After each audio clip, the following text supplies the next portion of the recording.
So, thank you, Anjali, for the introduction. By now, I believe I have become a member of ICSI IIP family. So, good afternoon to all. I am audible. I am audible. Yeah, you're audible. Okay, thank you. Oh. So, good afternoon. At the outset, I express my regards to ICSI IIP for their invitation, and also I thanks all the participants for your attendance.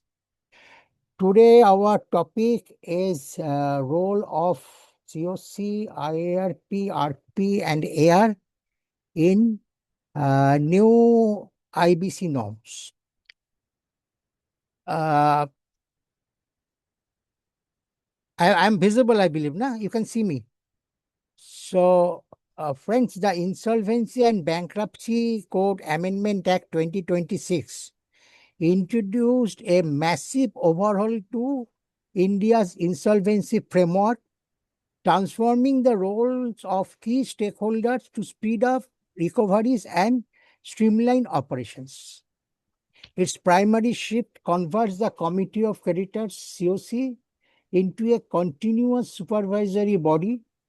It establishes independent dual tracks for resolution professional and impacts how authorized representative AR coordinate larger classes of creditors.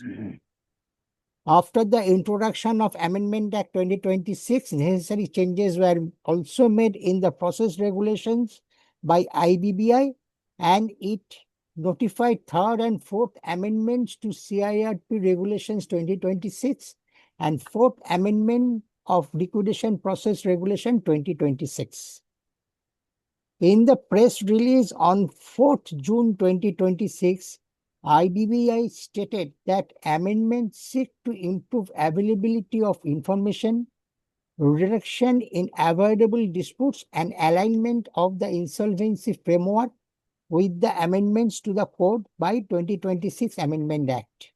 As you know, IBC is a evolving process and many things were decided based on the judicial interpretation.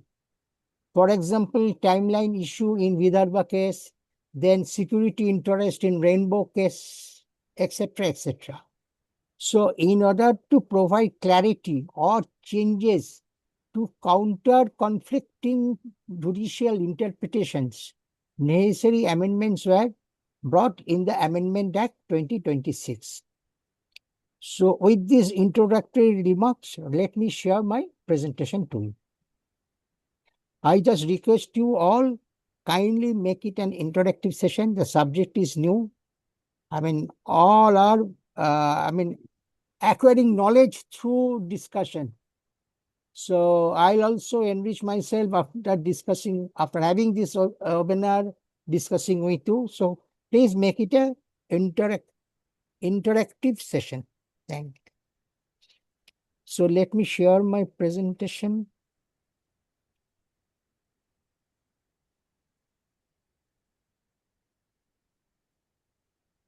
I think you can see it. Is it visible? My Yeah, it is visible, sir. Yeah, thank you.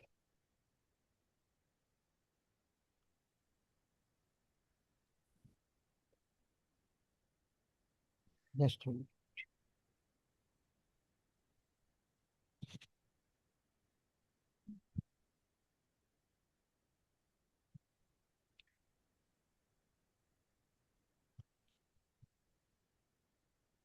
So before I start, some disclaimer from my side that the opinion expressed here or the interpretation made in this presentation are purely my own. So it can be opined or interpreted differently by others. And in case of any legal requirement, I request you kindly consult your counsel instead of, bang on this, depends on this presentation.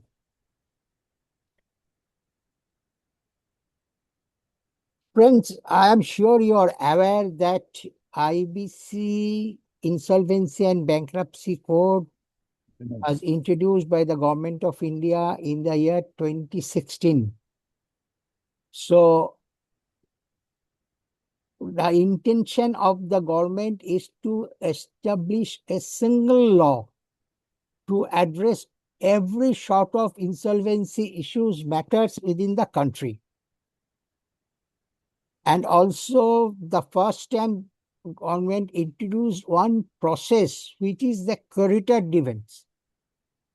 The entire process is run by a professional, insolvency professional, and he is guided, supervised by a committee in the name and style of Committee of Creditors.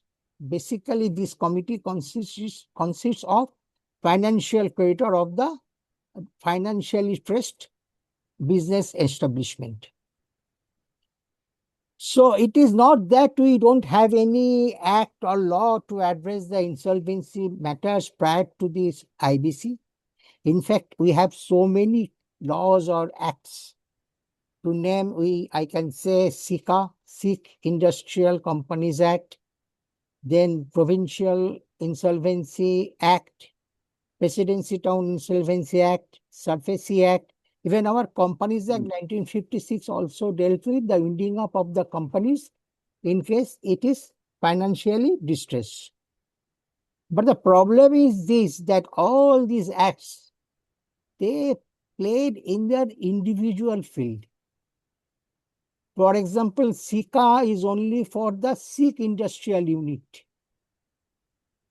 That Provincial Insolvency Act for the individual insolvency matters, and Presidency Town is for the insolvency matters of the individual in the Presidency Town, means Delhi, Bombay, Kolkata, Madras, in this area. Companies Act also deals with the companies only. So all these acts play in the individual field and there is no cohesion. They are not complementary to each other.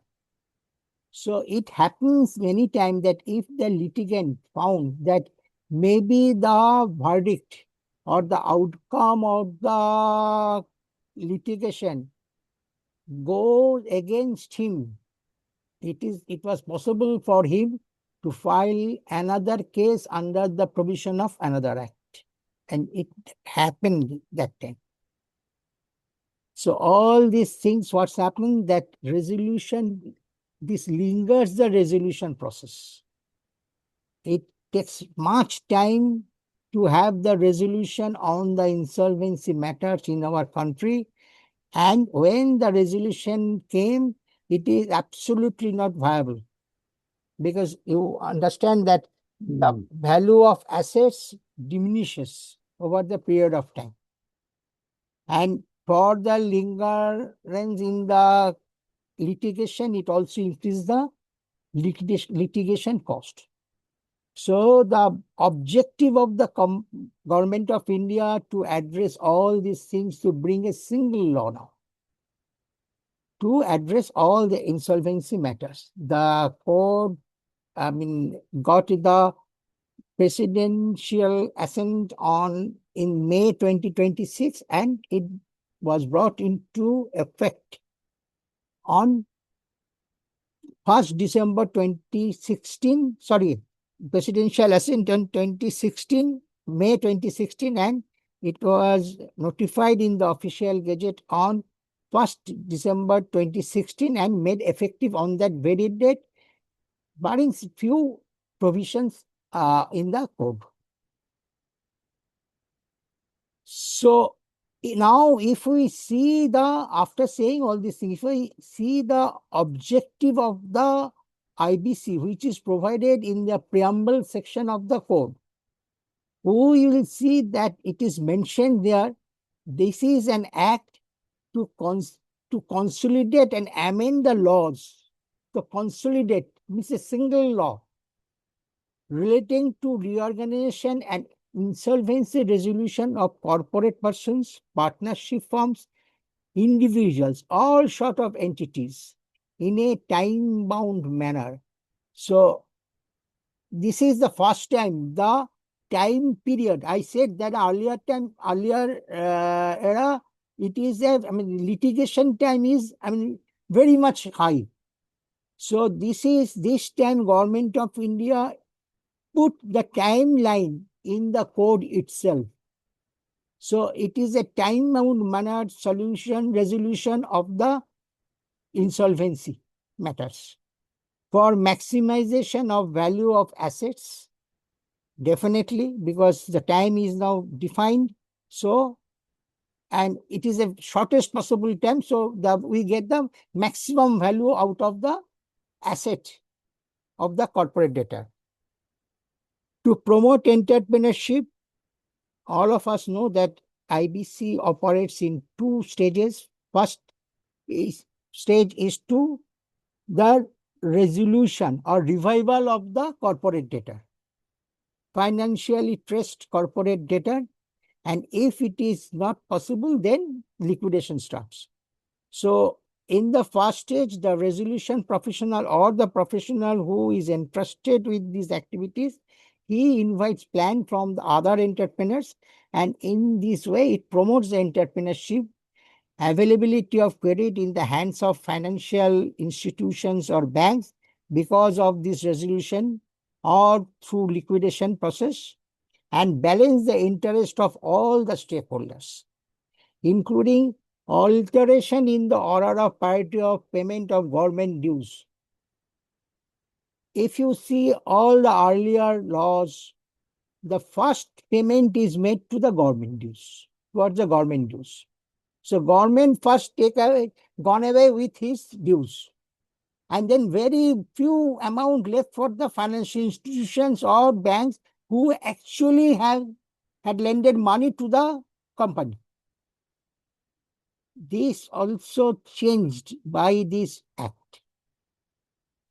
Why I am telling all these things? Because, I believe if we understand the objective of IBC correctly in the right perspective, we can interpret, we can analyze any nuances under this act.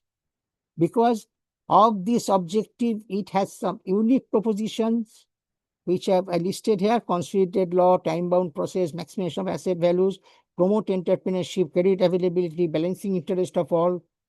All these things leads to the various issues matters. And if we really have a clear-cut understanding on these things, we will be able to analyze all the nuances which arise out of the IBC proceedings.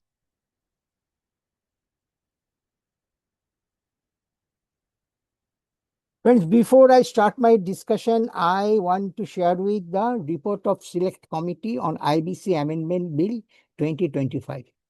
I just now told you that the Amendment Act 2026, it overall the insolvency issue matters in this country to a great extent. So this starts with the placing of Insolvency and Bankruptcy Code Amendment Bill 2025 in the Lok Sabha on 12/8/2025. And the motion for reference of the bill to a select committee was moved at that time on the same date by the Ministry of Corporate Affairs.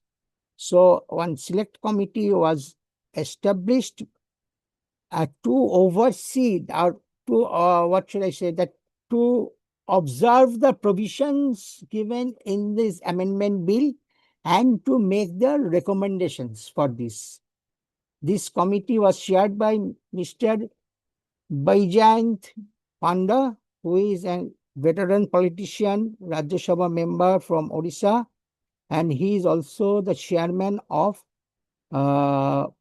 Parliamentary Committee for Public Enterprises. So he headed this select committee and started their observations, giving their observations and recommendation over the bill. So what's happened in their report, the committee saw from the objective and reasons accompanying the amendment bills that the bankruptcy, insolvency and bankruptcy code, the main intention is the necessity for improving the operation and enhancing the effective implementation of Insolvency and Bankruptcy Code 2016. The core objective of these amendments in the bill are made for achieving reduction in delays, the maximization of the value for all stakeholders, all are given in the objective of the code, and improvement the governance standard across all processes regulated under the code. Consequently, the amendment seek both the refinement in the existing statutory provisions and to incorporate the provisions for adhering the global best practices. As per the select committee report, this was the objective or reasons for this bill as given by the Government of India. So what's happened, seeing the importance, the committee invites the feedback or opinion from various experts or industry associations, organizations, stakeholders to provide their recommendation over the amendment bill. The bill intends to, these two are also very, very important aspects of this bill, to establish alternate resolution pathways. It is seen by the regulator that the delay is caused for the maybe deficiency in the infrastructure of the adjudicating authority, NCLT, NCLAT. So they also admitted there were some delays in deciding or in providing the resolution out of this code. So the another objective of this code, of this amendment bill, to have a alternate resolution pathways, like creditor initiated insolvency resolution process. And also I said that it wants to adapt the global best practices, and these two concepts, the group insurance, insolvency and cross-border insolvencies, are followed across the globe. So these two matters also incorporated in the amendment bill, which was given to select committee for their observation and recommendation. But unfortunately, in this Amendment Act 2026, CIIRP and the frameworks for group insolvency and cross-border insolvencies have not yet been notified, though the provisions are made in the Amendment Act, but not yet notified.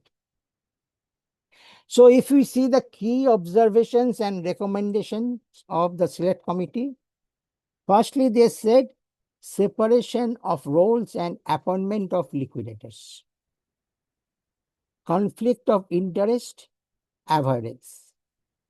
The original code leaves liquidator appointments up to the National Company Law Tribunal. If you see the originally, when the code introduced on 1st December 2016, at that time, the appointment of liquidator was given to the adjudicating authority. Adjudicating authority asks for the name from the regulator, that is IBBI, and appoints that person as the liquidator.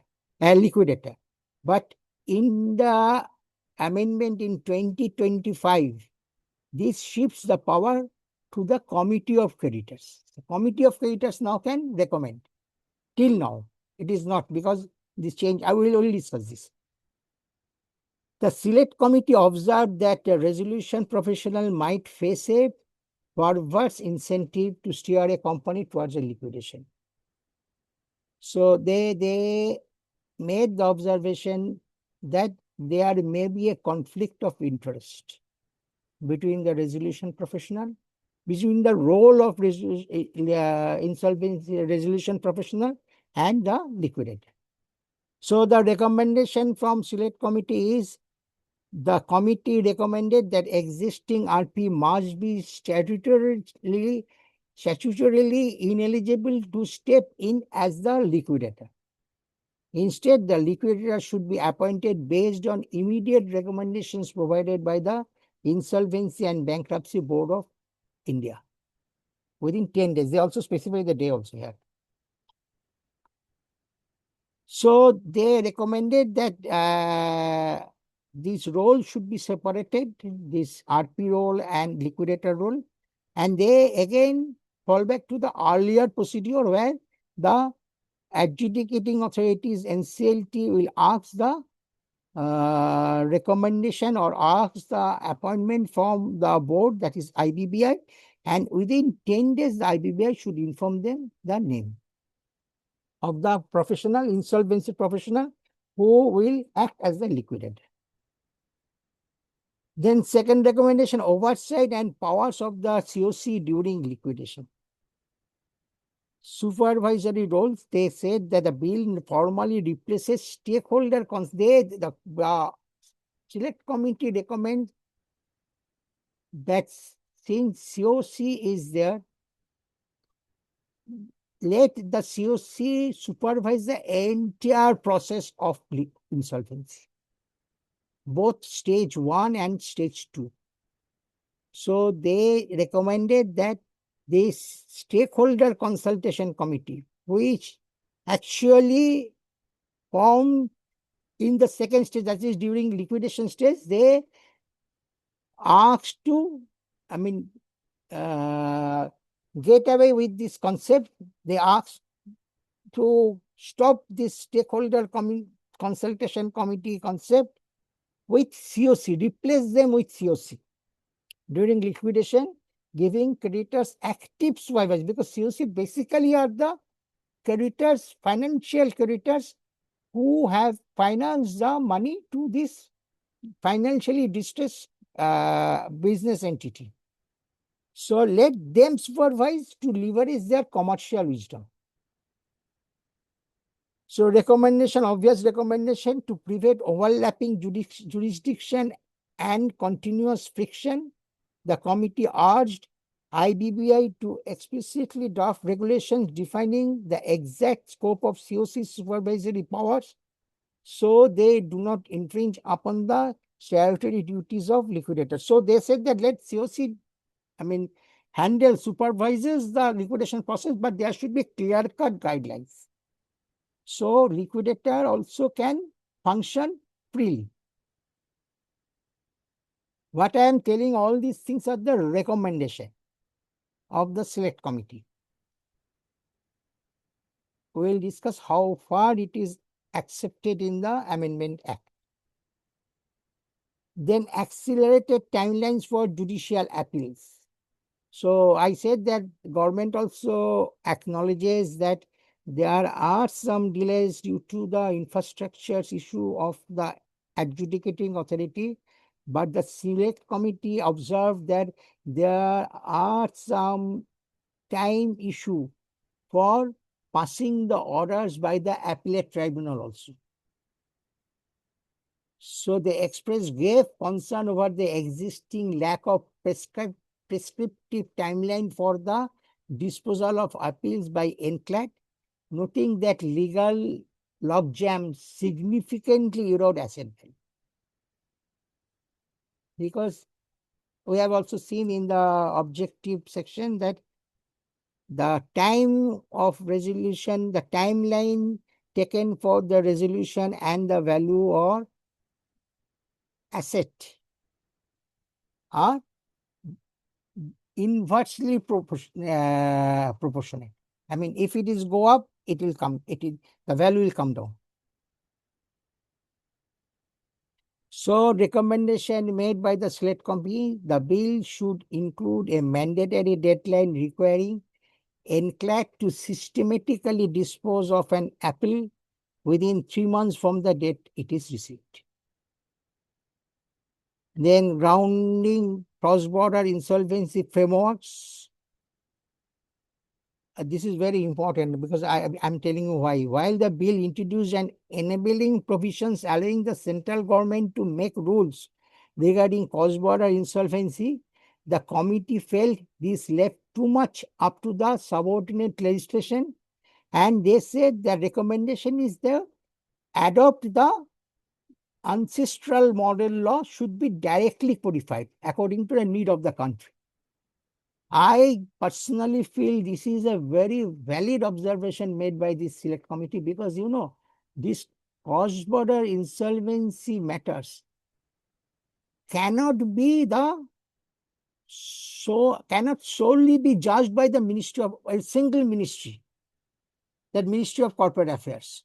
In fact, cross-border insolvency matters affects the Ministry of Law, Ministry of Finance, External Affairs Ministry, of course, and maybe to some extent, I think, according to my personal opinion, it also should, the ministry, Home Ministry should also contribute in framing the legislation for the cross-border insolvency. So the court said, or the bill said, that government will frame the rules, means the Ministry of Corporate Affairs Ministry of Corporate Affairs will frame the rule for the cross-border insolvency, which is, viewed, the observations made by the select committee on this proposal. Rather, they said that the ancestral law should be directly codified. I don't know, but maybe this is the reason this cross-border insolvency resolution process is not yet notified in the official gazette. Then fast tracking resolution threshold, package insolvency, the bill initially mandated 66% voting threshold for unrelated financial creditors to greenlight a prepackaged insolvency process. The committee recommended that the threshold to 51% to substantially accelerate the initiation of PPIPs and fast-track restructuring before deep value erosion sets in. They thought that this is a very higher percentage. So they recommended for 51%. Decriminalization of technical lapses, replacing criminal penalties. The committee strongly advocated for a pro-business environment by suggesting that technical or good faith errors should not face criminal prosecution. Because, not only the select committee, if you see the behavior of the government of India wants to, favor the business-friendly legislation. So many, not only this, many other laws also, like your Competition Act, your Companies Act also. The major amendment is now pending, it will come. So in other acts also, many other acts also, the imprisonment, the criminal punishment are now converted into the fines and penalties. So the decriminalization procedures Government of India already introduced or initiated for other laws in order to make the atmosphere a business friendly. The businessmen now can operate their functions in a more, confident way, in a more comfort way, isn't it? In fact, the recent introduction of BNS, Bharatiya Nyaya Sankita, BNSS, or that Shakha Adhidhyam, all these aim to provide a business-friendly atmosphere in the country. Anyway, the mandating the clean set principles, codification of protections. The committee heavily endorsed the statutory reinforcement of the clean set principle confirming that once a resolution plan is approved, past claims are definitely extinguished without absolving criminal liabilities of the erstwhile fraudulent promoters. Friends, if you see, I'm sure you have gone through the amendment bill, and this has now been introduced or notified by the government. Once the resolution plan is approved, all the past claims of the creditors are extinguished. There is no, the promoter who has taken over the company will now operate on a clean slate basis. Anyway, this is not our, discussion point, so I'll not elaborate on this. So these are the observation and recommendation made by the select committee, and I'll say the most of the observations or recommendations are adopted by the government of India, accepted by the government of India, and the Insolvency and Bankruptcy Amendment Act 2026 incorporated most of these recommendations. So this act received the presidential assent on 6th April 2026, and it notified in the official gazette on the same date, with the mentioning that the government of India will notify the effectiveness of the sections and then by the subsequent notifications. So on 26th May, Government of India came out with the official gazette notification where most of the sections of the Amendment Act 2026 are notified as effective, except certain things that I told you, that CIIRP, then cross-border group insurance agency are not yet notified. Okay. So now let's start our discussion. Role of COC in new IBC norms. As I already said, that the primary shift through this Amendment Act 2026 converts the COC into a continuous supervisory body. COC is the amendment. IBC Act expands the powers and lifetime of the COC, transforming it from phase-specific committee into a perpetual supervisory board. All of us know that the COC ceased to exist once the resolution plan the COC is meant for stage one, to put the matter in a very simple way. Stage one, resolution process. So once the resolution plan is approved by the adjudicating authority, or adjudicating authority reject and no resolution plan comes, adjudicating authority pass the order for liquidation, then COC cease to exist. But this new act says no, COC will not be for a phase-specific affairs committee. It should it should supervise the entire resolution process. So COC will also supervise the liquidation process.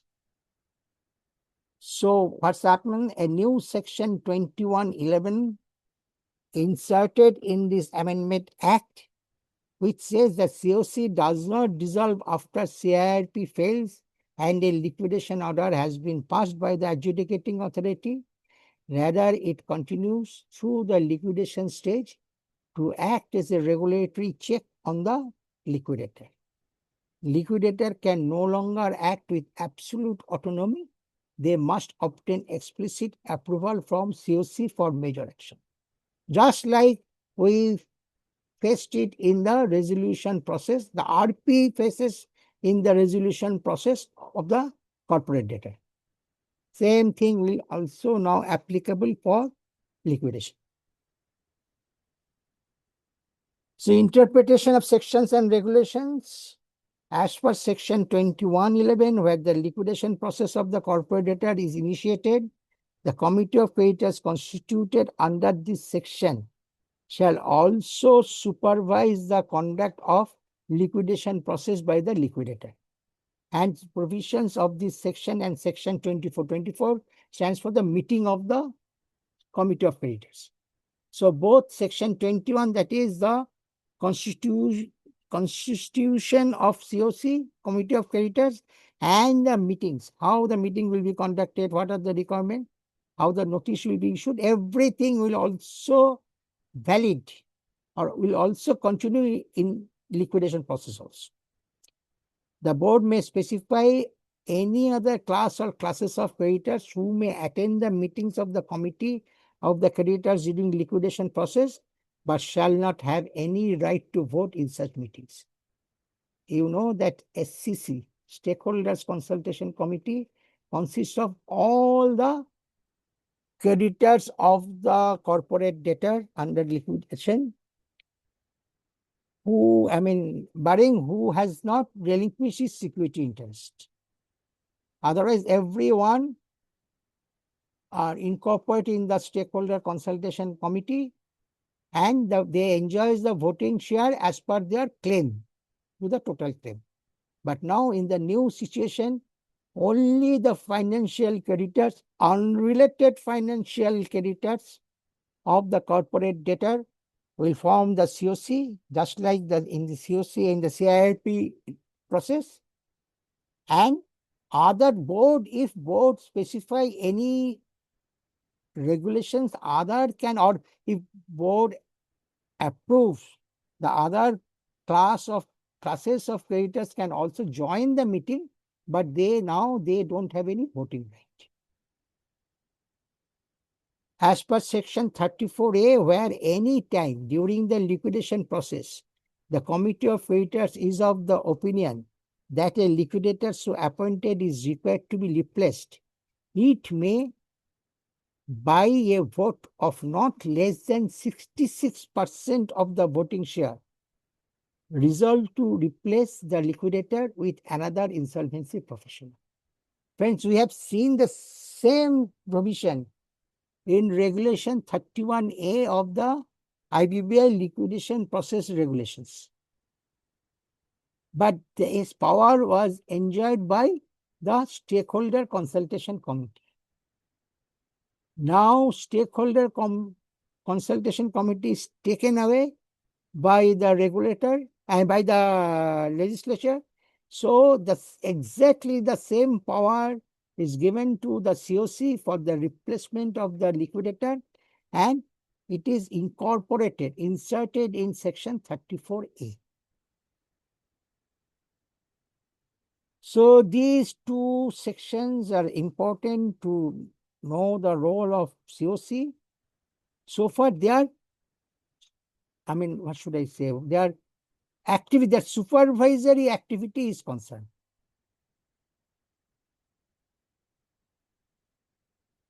Okay, that similarly the regulation which is framed, as per that these new insertions or new substitution of act section, the IBBI also introduced regulation 8. It substitutes the earlier regulation 8 by including inter alia that every meeting liquidator shall present to the committee the actual liquidation cost, along with reasons for exceeding the estimated cost, if any, the consolidated status of all legal proceedings, and the progress made in the process. So these are not there earlier. Liquidator is not supposed to follow this process earlier, what I mean to say. Now, after the introduction of this section, after giving the power to the COC to supervise the liquidation process also, IBBI amended its liquidation process and inserted these things, substituted the existing regulation with this thing that now liquidator is mandatorily shall present to the committee, means COC, the actual liquidation cost along with reasons for exceeding. See, exactly the same thing what RP is supposed to do. Now, this is also the responsibility, statutory responsibility of the liquidator. The liquidator shall not undertake without the prior approval of the committee, appointment and fixed remuneration of the professionals. They cannot do. Earlier, it was the advice. SCC can advise the liquidator, but now the prior approval. Fees of the liquidator will also now be settled or fixed by the committee of creditors. Liquidation cost, continuation or institution of any suits or legal proceedings by or against the corporate debtor, extension of payment of balance sale considerations as provided in clause 12 para 1 of schedule 1 beyond 90 days to be disclosed in the auction notice. You know, sometimes liquidator gives this benefit to the successful bidder that they can, have the extended time for make the balance payment for the sale. But now it should be as per, it requires the approval, prior approval of the committee of creditors. Then that all this sale, if when the liquidator undertakes the auction sale, the bid qualifications, reserve price, marketing strategy, auction process, everything now will be supervised, will be guided by the committee of creditors for the liquidation process also. This wrongful transactions, undervalued transaction, if liquidator finds anything, it first take the approval from the COC. Then another very important amendment made in the Act or code, that is the withdrawal of application. The modified section of 12A. You know, earlier what's happened? If you see the provision of 12A, 12A, that is withdrawal application, operates in 3 stages. First, the application filed but not yet admitted, where the party can file an IA, interlocutory application, before adjudicating authority, and adjudicating authority, if satisfied, admit the withdrawal of application. Stage 2, application admitted but COC not yet formed, constituted. There the RP file an application before the adjudicating authority for the withdrawal. And third stage is the when the COC constituted, then the RP has to place the request for withdrawal before the COC, and COC with 90% voting share approve. If COC with 90% voting share approves, then ROC file necessary application before the adjudicating authority for withdrawal. Now this modified section 12A say a withdrawal is legally barred before the COC is formed and after the first invitation of resolution plan is issued. So now the new code says no withdrawal application can be moved before the constitution of COC or after the first issue of RFRP, request for resolution plan.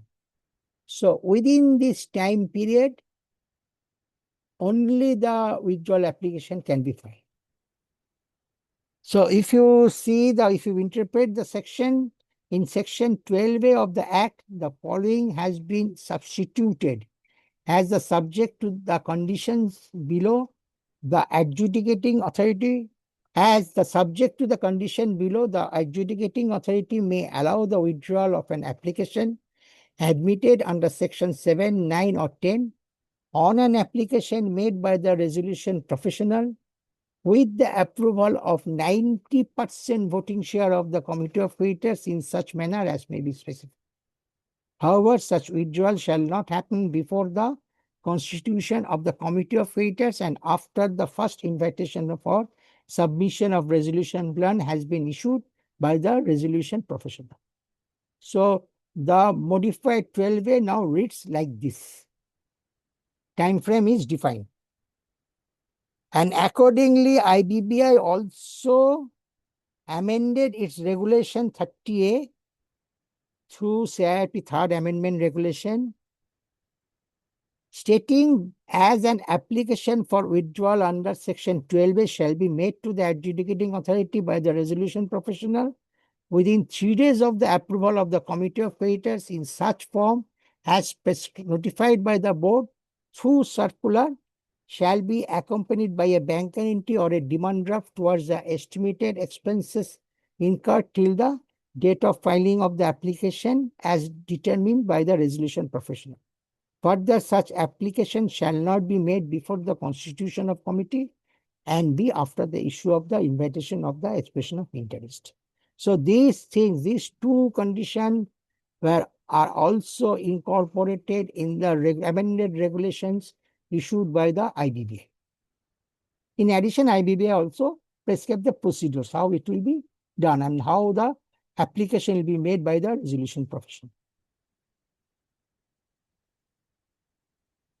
So this is very important point. I mean, we being a practicing IP, we must now we have to follow these things, and so we have to know these things very clearly.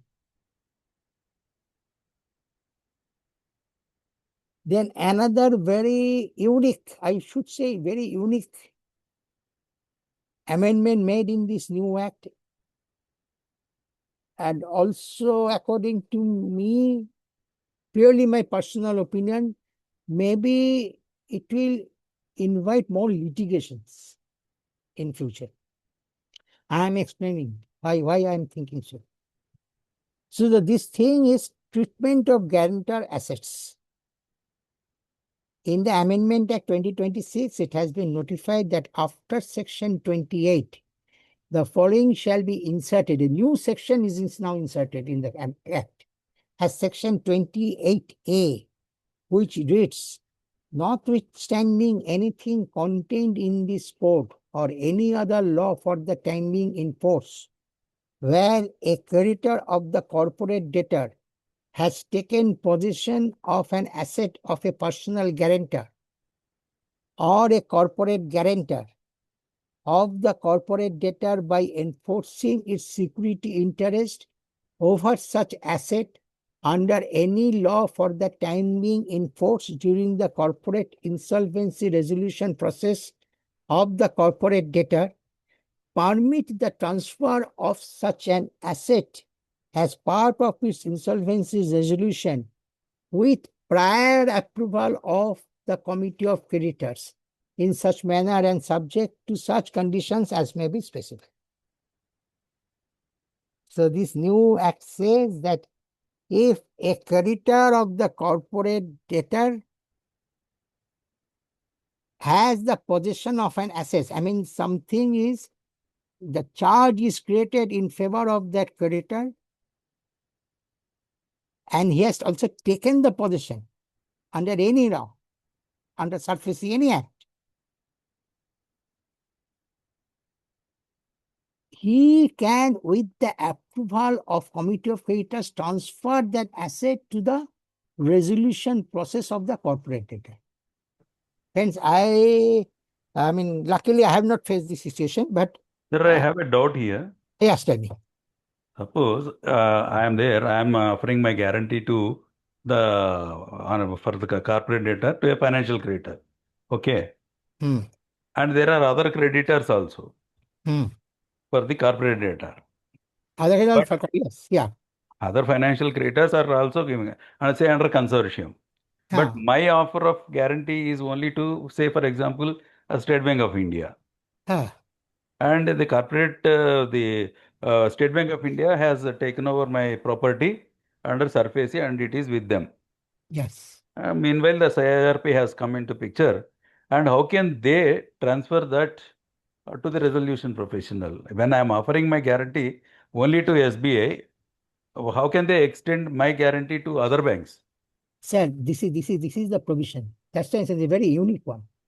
What you say, it happens, not luckily I have not faced this thing, but many times it happens. Suppose the land is mortgaged, belongs to the personal guarantor, and he mortgaged this land to a financial creditor, who is also a financial creditor of the corporate debtor. Hmm. And building belongs to the corporate debtor. Okay. So, in that case, what's happened? The third party asset cannot be touched under CIRP.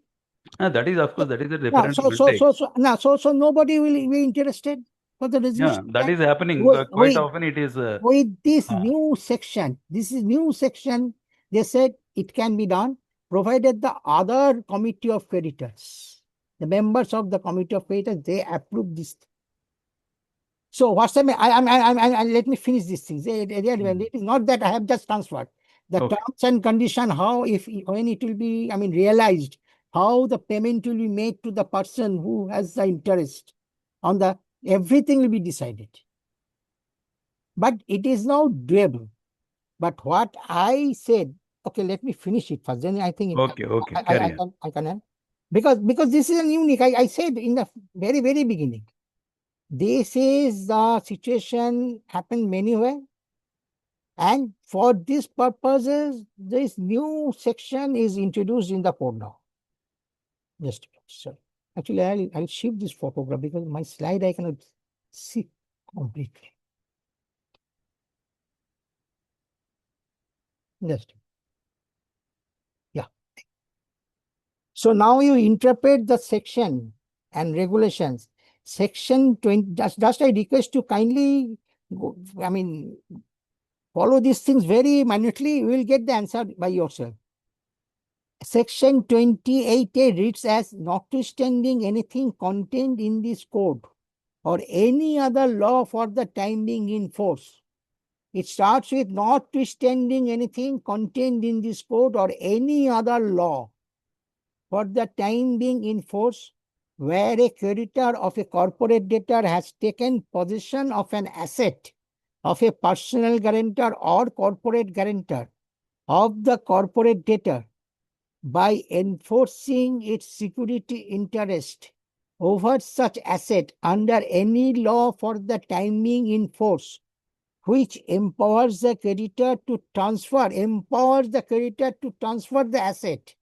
The creditor may, during the corporate insolvency resolution process of the corporate debtor, permit the transfer of such an asset as part of its insolvency resolution with prior approval of the committee of creditors in such manner and subject to such conditions as may be specified.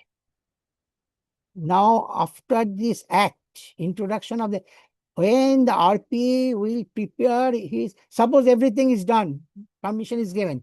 When RP will prepare his IM, he should mention the entire thing. Not only that, in such manner, subject to such conditions as may be specified. How the payment, if the payment realized, if somebody comes, if a resolution plan approves, how it will be transacted. Entire thing will be mentioned in the information memorandum, but now it is a doable thing. It is not that the land belongs to the personal guarantor or the corporate guarantor. It cannot be touched. Provided that where the corporate guarantor is undergoing a corporate insolvency resolution process or the liquidation process, transfer of the asset. First one is there is no CIRP or liquidation process in respect of the corporate guarantor or personal guarantor. But if it is there, then by a vote not less than 66% of the voting share and the amount shall take place upon approval of the committee of creditors of the corporate guarantor by a vote not less than 66% of the voting share, and the amount received pursuant to the transfer shall form part of the corporate insolvency resolution process or the liquidation estate of the corporate guarantor, as the case may be. So, in case where the corporate guarantor also goes into the CIRP or liquidation, then the approval from their COC is also required with 66%. And if the realization, and the realized money will be given back to them. Because, unless and until it is done, then the asset will not be sold. Land belongs to someone, building belongs to someone. So nobody will come and take this.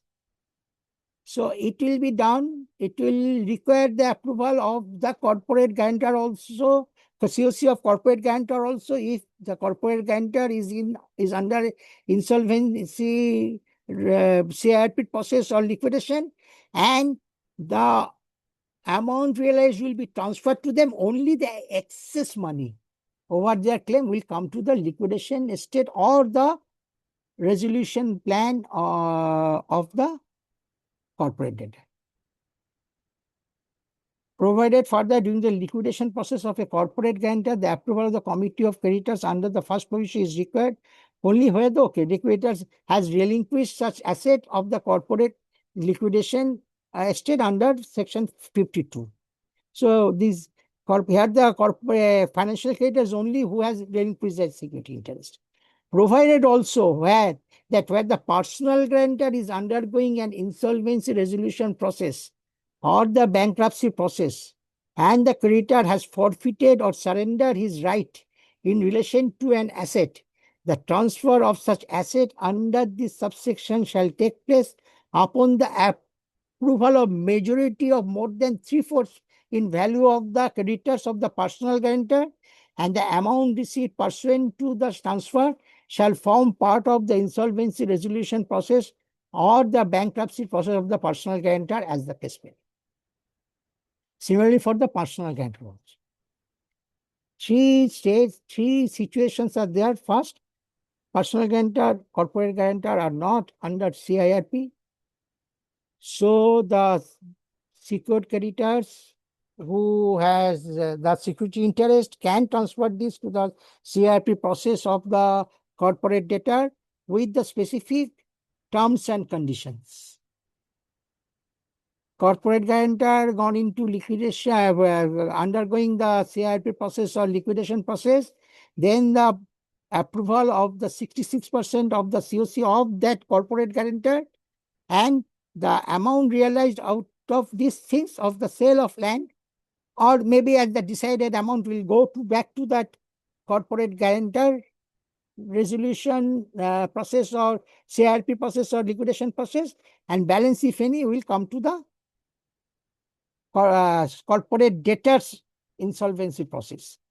And same thing for personal guarantor also. If it is gone into the CIRP or insolvency resolution or bankruptcy process, have to have the approval from 3/4 in value of the creditors, because still now the personal guarantors are guided by the creditors, not by the financial creditor, COC. So 3/4 value of the assets to be taken, and similarly the money will be transferred to them. But what I said, that this leads to the litigation, future litigation. Again, it is my personal opinion, because this amendment or this new provision is totally silent. Friends, if the corporate debtor is under liquidation, because this section is only meant for CIRP process of the corporate debtor. More so, as according to me, now COC is also supervising the liquidation process. But this new section is totally silent about the liquidation process of the corporate debtor. Let's see what's happening in future. But somebody can say that, the liquidator can say that I can do it. I'll take the approval from the same body. You have mandated the same body, because earlier I can understand that this is a different body. SCC is not the COC. But now the legislature says that the same body will also supervise the liquidation process. So liquidators say, fine, CIP plan fail ho gaya, and RP has not taken this year, consider this provision of this section, but I will not now consider. Let's see it. It can happen, according to me again. So what do you mean? I mean, what is your opinion? Yeah, Is it a possibility? yeah. But see, there will be, as you said, there will be litigations in future because guarantor may not accept if it is a separate property, not of the. I'll file application. As a liquidator, I'll file application. Yeah. Yeah, he is not agreeing, but it is clearly mentioned. It is said that, okay, this particular section is meant for CIRP. I agree. But they said that you take the approval from COC during CIRP process. So nahi likha hai na. They said you take I the think take uh, the there is permission. no provision in liquidation and in part 3 No. regarding this. Nothing is mentioned. Nothing is Nothing mentioned. is there, only this Because thing. this section I have taken from amended act. Act is for CIP liquidation part 2, na. Part 2 also covers liquidation process also. And there they mention CIP. There the reference is only for CIP, not for liquidation. So till now, as such, this the new act is only for the CIP process. But that amended act made the same body supervise both the process, CIP and liquidation. So I'll say I'll take the permission of COC. If COC doesn't agree, I'll file application. Because I can increase my liquidation estate value. Anyway, let's see. But this is a very, very unique, But change. this also is only when the corporate guarantor undergoes IRP or liquidation, then only this clause applies. No. Three The stages, I first said. No. provision is that, no? Yeah, first provision is for that. The main requirement is that the creditor has the security interest over the asset of the personal guarantor or corporate guarantor. That is the requirement. The creditor of the corporate debtor has the security interest over the asset of the corporate guarantor or personal guarantor. Then they Suppose said if they what I goes to, mean is, suppose the corporate guarantor is not undergoing CIRP or liquidation. then it can be done. Then only my COC will approve it. Corporate guarantor COC will approve. If they undergone the CIP, then it is here. Then I have to take first permission from the 66% of their COC member. Things are nicely written, but no, they have omitted the liquidation process. So accordingly, I think whenever the personal guarantor or corporate guarantor executes these guarantee agreements, this kind of Ah, clause is to be incorporated in that agreement also, so that not necessarily. Now it is act. it is an Uh, act, but the corporate guarantor is not suppose guarantor is not aware, na? they should. Sir, ignorance of act is not an excuse. No. It is an act now. But okay, if you execute if you are given the charge, entrusted with the assignment to draft agreement, absolutely you have to. It is on the lawyers to now Hmm. operate. But act is act. No, Anything anyone wants to comment? definitely there will be, I mean, fundamental right का question आएगा शायद. I'm telling you, this is not a very, very easy thing according to me. Again, according to my personal opinion. Let's see.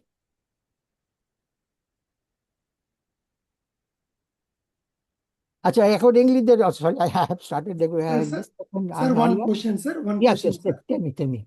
Sir, the role of COC in the new IBC norms under the liquidation, Just a we minute. need to add few members to that COC once come to liquidation.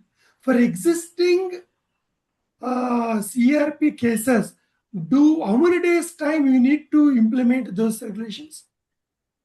Sorry, come again. Sorry, I couldn't get it. Within how many days we need to add the members to that committee? Members? How many days the members? Yeah, like operation, the members who are not without voting rights, Uh, those members we need to add to that committee. uh, Is there any time limit for that for existing cases? No, there's without voting right, the operational creditor can be included only in the liquidation process, and if board specify the things. Okay. I don't know. I don't think that board has yet give any pass any resolution or give any specify that how it will be done. But Okay, sir. it is said that it is only for the liquidation process, and if board specify the things, then they can also join only during liquidation process and with no voting. Okay, sir. Just a minute. What's problem with my presentation? Just a minute, please. Take. Oh, it is going out of my skin. I don't know. So accordingly, regulation 28A and 28B are introduced by IBBI, transfer of assets of the guarantor taken into possession where a creditor of the CD has before or during the CIP taken possession of an asset of a personal guarantor or the corporate guarantor of the CD. The RP may place a proposal before COC to allow transfer of such asset as part of the resolution. Very clear. The proposal must include a detailed description of the asset and estimated realizable value as determined by a registered valuer appointed by the transferring creditor or as determined in another live insolvency liquidation bankruptcy process, and the creditor's consent or evidence of approval by the AOC of the guarantor undergoing its own process. On COC approval, the RP must ensure disclosure in the information memorandum, specify particulars of the transfer in the request for the resolution plan, RFRP also, and ensure the resolution plan provides for treatment of the proceeds in the manner provided under section 28A3. The COC must consider the assets value and the proposed treatment when evaluating the resolution plan to adequately protect creditors and guarantors' interests. And Regulation 28B, facilitation of transfer of assets where the CD is itself a corporate guarantor undergoing CIRP, its RP must coordinate with the RP of the corporator to whom the guarantee was given. The RP of that other CD must obtain approval from its COC. RP of that other CD must obtain approval of its COC for the transfer of the guarantor's assets into the CIP and ensure proper disclosure in the information memorandum on approval. So what we are discussing, we discussed just now, absolutely is mentioned in these two regulations, which are framing as per the, incidentally, the regulation number and the section number are same. 28A regulation is also 28A. Okay. Then another very important provision made in this new act, the restoration of CIRP. It is also newly inserted section 33(1)A and 33(1)B. The newly inserted section 31A and 33(1)B introduces a one-time mechanism to restore CIRP before liquidation order is passed. The amendment seeks to give a second life to the corporator to achieve resolution before liquidation. So if you interpret the section 33(1)(a) has newly been inserted after 33(1), which reads as, notwithstanding anything contained in subsection 1, where the adjudicating authority is satisfied that the grounds mentioned in clause A or clause B of subsection 1, clause A and clause B, 133 is for the order for liquidation, and clause A is your where the no resolution plan is received, or clause B is when the resolution plan is rejected by the adjudicating authority. So these two clauses are given in subsection 1 of section 33. It shall, before passing the liquidation order, consider an application made by the committee of creditors. So here also committee of creditors is playing its role, stating in such manner and subject to such conditions as may be specified by not less than 66% of the voting share, for restoring the corporate insolvency resolution process, and after considering such application, it may by an order A, if the ground mentioned in clause A of subsection 1 exists, restore the corporate insolvency resolution process to be completed within such duration as it deems fit, but not exceeding 120 days. Or B, if ground mentioned in clause B of subsection 1 exists, restore the corporate insolvency resolution process to the stage of invitation for submission. First is no resolution plan received, so enter CRP process, and where the rejection of resolution plan, then from the stage of invitation for submission of a resolution plan, which shall be completed in such manner and subject to such conditions as may be specified, and provide the duration for completion of such restored corporate insolvency resolution process as deemed fit, but not exceeding 120 days time. So a further time of 120 days can be given before passing the resolution order if committee of creditors thinks and made an application, definitely through RP, for granting this permission. But the maximum period is mentioned in the Act itself. The new section, two sections, it said that 120 days.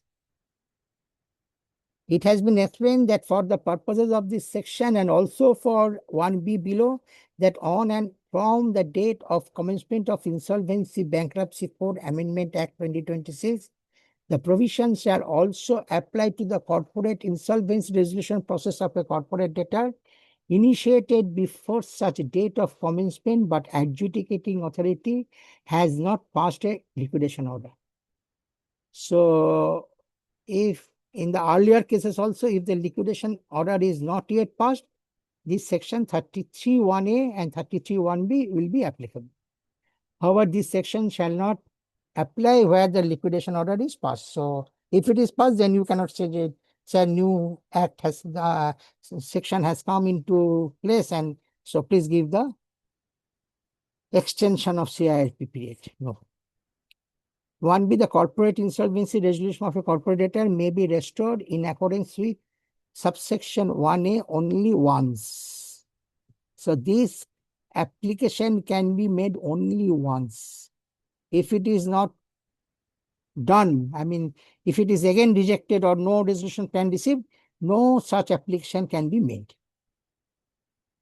Accordingly, Regulation 40F also changed, amended by IBBI, which states that for restoration of corporate insolvency resolution process, the committee shall be given an opportunity to file an application for the restoration of the corporate insolvency resolution process before passing of the liquidation order by the adjudicating authority. It is clarified that in such case, the resolution professional shall continue to discharge his responsibilities under the so you know the RP will also in the picture. He will discharge his functions if this extension is granted. clarifies insolvency will continue to discharge his responsibility under the corporate insolvency resolution process till the application for restoration is decided by the adjudicating authority. Further, where the committee decides for filing such application, the resolution professional shall file an application before the adjudicating authority for restoration of corporate insolvency resolution process, and the application shall be accompanied by a certified copy of resolution of the committee of creditors approving restoration, a brief note stating out the reasons for seeking restoration, and a proposed timeline for completion of restored corporate insolvency resolution process. Here I can tell you that I'm still handling that one assignment as an authorized representative where such application was made and also granted by the adjudicating authority for restoration of CIRP process. There are no resolution plan came, and as such, nothing is done for the corporate debtor.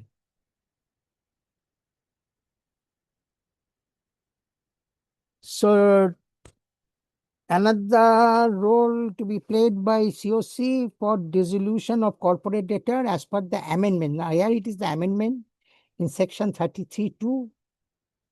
The COC now permitted to approve by a majority of 66% voting share the dissolution of a corporate debtor. Now what's happened, COC not only approved the liquidation for the corporate debtor, they can also approve the dissolution. Generally the dissolution order passed by the adjudicating authority. Now as per this amended section 33(2), COC is now empowered with 66% that they can approve the dissolution of the corporate debtor. These amendments were introduced to avoid unnecessary liquidation proceedings where a corporator has no viable prospects of resolution and no assets available for distribution. By allowing an early dissolution of such companies, cost can be reduced and overall efficiency of the insolvency framework can be improved. There also what we have seen that recommendation of the select committee that to reduce the cost time period for getting the resolution through IBC. Maybe that plays here. But the power is given to a COC and it is a new role for the COC. So interpretation of the section in amended section 33(2), the word liquidate. After the word liquidate, the word or dissolve is also incorporated. And in the explanation, it is mentioned in 33(2), explanation given to 33(2), it is mentioned that earlier COC can approve or can ask for the liquidation of the corporate debtor only after its constitution. If COC finds that there is no viable plan, resolution process is possible, they can approve the liquidation process, liquidation of the corporate debtor from the very first day after their constitution. This explanation, the term liquidation is also now include the term dissolution. So as per this new section, amended section, COC on the very first day of its constitution can approve the dissolution of corporate debtors. But we see the rule, regulation 40E permits the COC to seek dissolution where the assets of the corporate debtor are insufficient to meet CIRP or likely liquidation cost, or where such assets cannot be effectively realized in ordinary liquidation. The application must be filed within 10 days of the COC approval and must include details of assets,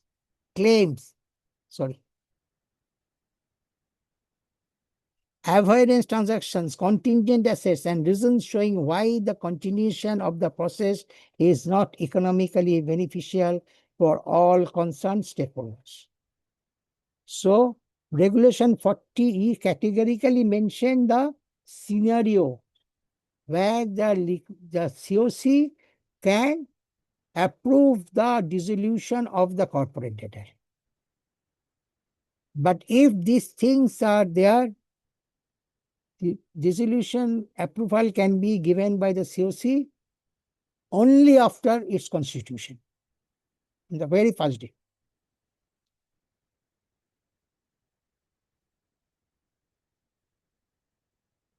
So these are the things, I mean, the roles of the COC. In this slide, I want to make a comparison of the role of COC in IBC with the statutory provisions that is there in the other countries, mainly in United States and United Kingdom. So what I found that in other countries, the committee of creditors function as an advisory, negotiating and fiduciary body rather than an absolute commercial ruler. Friends, after this Amendment Act, I think the COC is empowered to a very high extent. It has, I mean, okay, I mean, even our Supreme Court also appreciate or supported the commercial views of the Committee of Creditors. But even then, according to me, they have given a very powerful, it has become a very powerful body in the insolvency process of India as compared to the other countries. So let's say in United States, it is totally fiduciary duty they perform, COC. It was mostly RP driven. Now it is becoming COC driven. So Absolutely. that COC plays an important role. Otherwise, COC was ignoring the process totally and making there were a lot of delays on the part of COC. Now making them responsible, they are forcing COC to get involved in the process very closely. I am not completely agree with you, sir. I'll come to you. Why? I not Indirectly putting pressure on COC. no, not at all. Not at all. Because I'm coming to you. I'm coming to you. In the next slide, I'll explain you. Because you know what you say, the expert also experts are also viewed in the same way. Okay, now actually the process is now run and governed by COC, not by RP. RP to secondary ho gaya, sir. He is there only. But everything is now down under COC. And you know, in every stages, the liquidator and RP has become clerk of COC and owner of he has to take the owner approval of from corporate COC. debtor. He has to earlier what's happened. Even I have done it. Suppose you have taken a decision, you have asked for a decision from SEC, they don't agree. You can overrule them, but you have to file an application before NCLT and you have to inform IBBI. But you have that power. Now we cannot do it. The only option to you that you file application, then let NCLT decides. This is one good thing that has happened in this amendment. COC given key responsibility of the process. But I don't agree with completely. I'm telling you why. So it is fiduciary nature in United States, because United States also handling this insolvency process, isn't it? But they are only in that as a trustee. But they don't have any voting exercise also. And here, you know, we have seen, we have experienced in many cases that, okay, I mean, commercial wisdom is, appreciated by the judiciary, but there are the cases where the judiciary fingering that commercial wisdom, the decision taken by the COC. They said it is for the personal interest.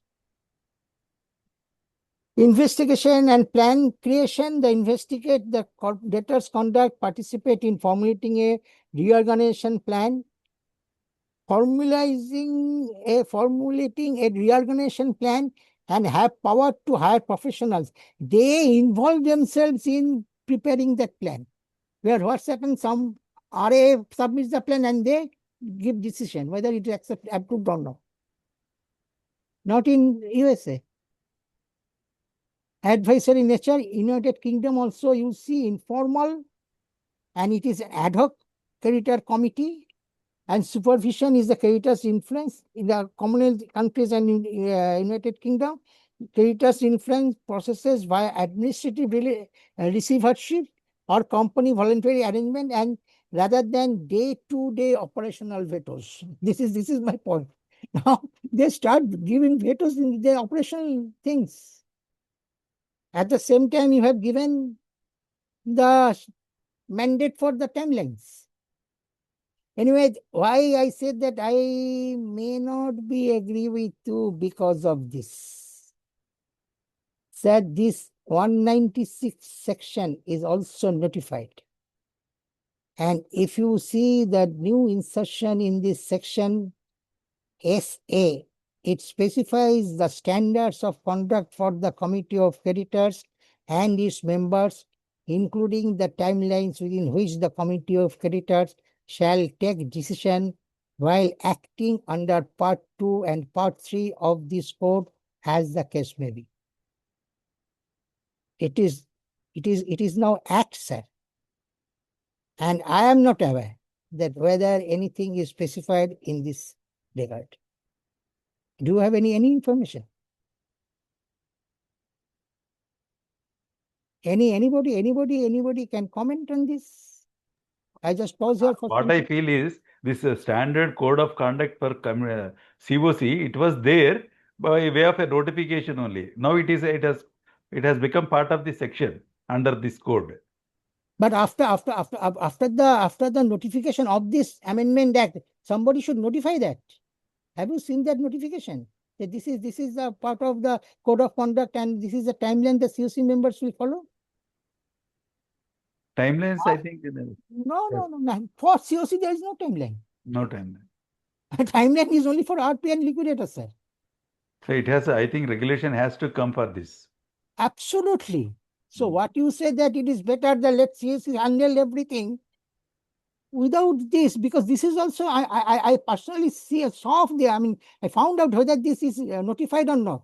I found in 26, with effect from 26 May, this section is effective. And today is July 30th. Nothing is done on this respect.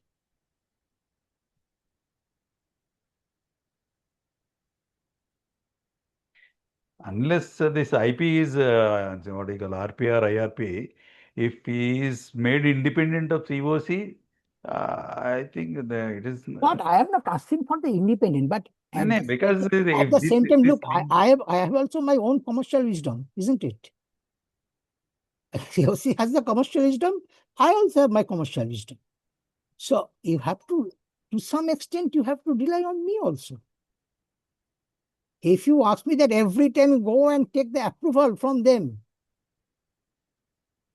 I mean, I can do that. But if something, some, I mean, bottleneck comes, if they put a stamp on this, no, will not agree. Then what will happen? That also you frame guidelines for that. Earlier it was there that if the SCC not agreed with liquidator can overrule them, but file an application before NCLT, just not application, report before NCLT and IBBI. Nothing is mentioned. We said that you take the approval. Even if I now appoint any, earlier it was advice. If I want to appoint any professional, I have to go to them in liquidation process, I'm talking, and take their approval. And you know that COC generally they are very reluctant to give approval on this. So anybody else wants to comment? Because I mean, all of us are the IP and most of us are handling assignments.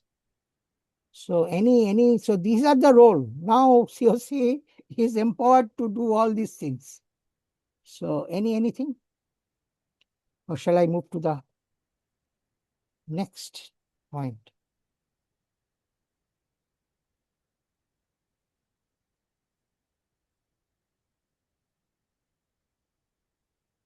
Okay. So now we come to the role of IRP and RP in new IBC norms. IBC Amendment Act 2026 establishes independent dual tracks for RP. The amendment fundamentally changes the operational reality of RPs, decoupling roles to avoid conflicts of interest and introducing strict statutory timelines. The restructured Section 34 introduces one professional, one role rule. It states that a RP who managed a common company's CIRP cannot be appointed as the liquidator for the same corporate debtor. This prevents RPs from alleged intentionally pushing a company towards liquidation for prolonged fee generation. First of all, I have the objection. Rational is not I have objection on not good for years of RP. But if you see the select committee report, they also mentioned this thing. The same mention, yeah. How they got this idea, I don't know. But are they, maybe they might have observed some cases where Maybe, RP but is pushing to liquidation for getting more fees. sir, you correct them, but can you penalize everyone for this? They are It a is very not only in the hands of RP to push to liquidation. Na? Everybody, even COC, absolutely, COC has to approve it. absolutely. Yeah. I fully agree to. And even if the RP has made something so that the corporate debtor gone to liquidation, you identify them, you penalize them. Yeah, there will be disciplinary action. How can you bring the on amendment? I have nothing to say for this amendment. Yes, nothing to say. But even earlier also, I think there reason was for this. Such reason they have given. This is the reason we are in favor of one professional, one rule. That is not correct.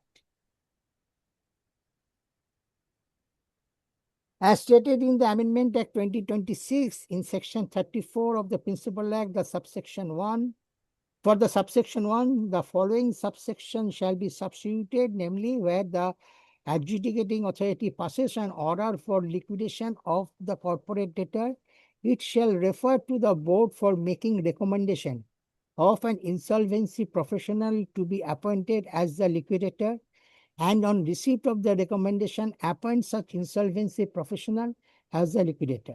Suppose there is a case where outrightly at the starting of CARP itself, if the COC takes a decision to push it to liquidation,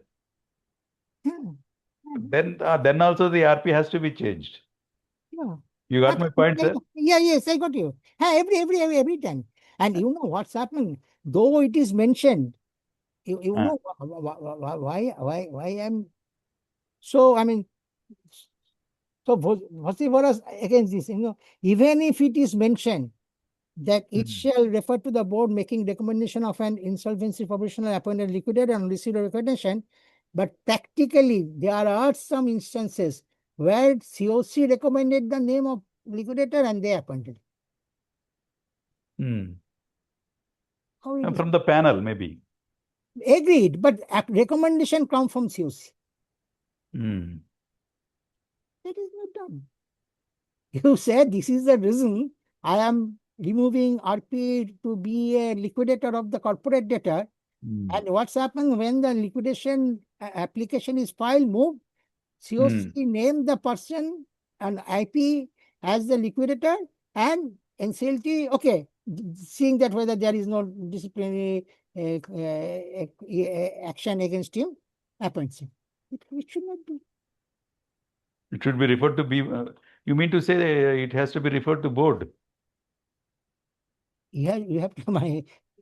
No, I think because they have brought in this panel type of. In my case, my client has made the mentioning, and it is still order is reserved. I mean, he mentioned these things. He cannot do it because now it is an act that you have to inform board. You take the yes. It is mentioned that if liquidator is removed, or in that case also I think RP removed by COC, then COC can recommend the name. But the first liquidator should be appointed by the adjudicating authority. with the recommendation from IBBI. Panel of IBBI agreed. But should not be through the recommendation of COC. It should not have a role in that. Absolutely no. But in some cases it happened. Not some cases, I'll say I know only one case. But this happened, I'm telling you. The board shall propose the name of an insolvency professional other than the resolution professional appointed for the corporate insolvency resolution process. An insolvency professional appointed as a resolution professional for the corporate insolvency resolution process shall not be appointed or replaced as the liquidator for the liquidation process of such corporate debtor. Okay. Then two-stage resolution implementation. This is also now has become a role of RP. RP can now apply to the adjudicating authority for a two-stage approval process.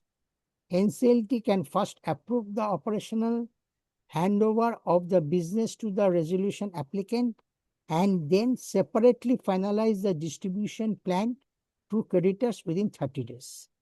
This prevents inter-creditor disputes from stalling the revival of a company. I think it is a very good, change. Or otherwise, there will be Yeah. a lot of Otherwise, issues. everything stalled. They say, no, I'll take this much of money. He said, no, I don't agree. But now it is two-stage. But again, the time is mentioned within 30 days. I don't know if it is not settled within 30 days, then what's happened? Then it will be rejected. I don't know. No. Actually, suppose if there are the person, successful resolution applicant, says that I will pay the amount in 6 months. After 6 months, 30 days will be given for distribution. No. They said that, you know what's happened? Suppose resolution plan mein bola hota hai, look, the distribution will be made. Only that plan is over. The plan is given. So they, in principle, agreed on the plan. They okay. We agree that 1 year is 1 year is given. we will take this much of money as a whole. If 1 year is given for the successful resolution applicant to pay the resolution amount, plan amount. My point is that suppose the X amount resolution applicant say that I will pay to the secured financial creditors. Or otherwise, if it is received in tranches, in 1 or 2, 3, 4 installments, every installment within 30 days, it has to be disbursed. Agreed. But now what's happened? Now happened within the secured financial creditors. There are many others who has the more security value. Who has the first charge, second charge. So if there is any dispute that how this X amount will be distributed amongst us, many cases are there for which that plan cannot be approved. Yes. Now say that, okay, plan will be approved by NCLT, but this distribution pattern will be settled by the secured creditors and it will be approved by NCLT within 30 days time. My point, if that settlement amongst the secured financial creditors not happen within 30 days, then what will be the fate of the plan which is approved by NCLT earlier? Is it? Sir, it's mandatory 30 days. Sir, small question, sir. Yeah. There are situations, resolution plan approved and the resolution plan applicant willing to pay the money, but these operational creditors or some other parties go for appeal. When they go for appeal, the resolution applicant fear to give full money, and even if he pay, he may not get custody. These are situations. The situation, what you are saying is something different, which is, we are discussing in two-stage approval. There are what's happened, operational creditors, but nowadays it is not possible for the operator because how the operational creditors will be paid is absolutely mentioned there. Yes, that is even if they file any application, I think it will be rejected.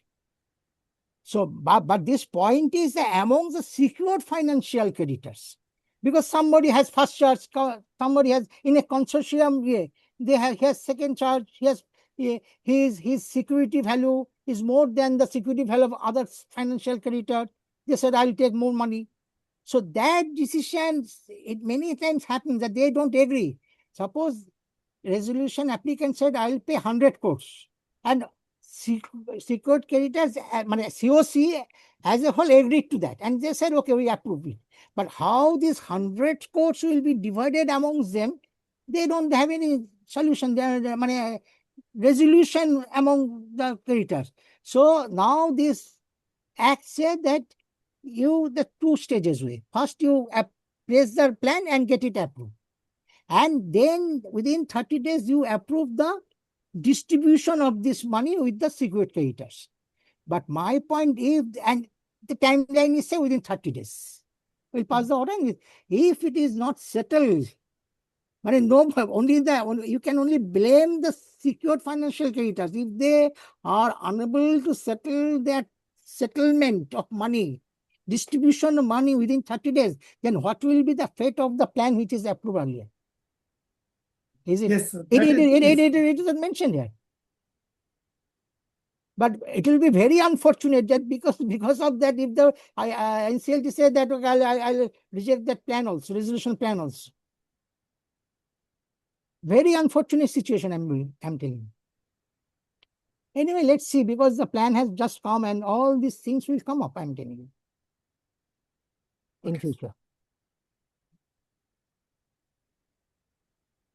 Interpretation of sections and regulations, section 31(1) of the Principal Act. After the existing provision, the following provision has been inserted, provided further that adjudicating authority may, on an application made by the resolution professional with the approval of committee of creditors by a vote not less than 66% of voting share, in such form and manner and subject to such condition as may be specified, first approve the implementation of the resolution plan and thereafter approve the manner of distribution provided therein within a period of 30 days from the date of approval of implementation of such resolution plan.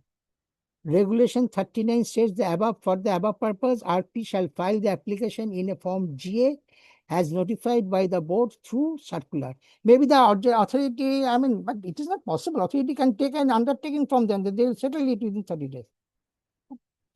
If they don't if they don't do it, then what will happen? That is my question.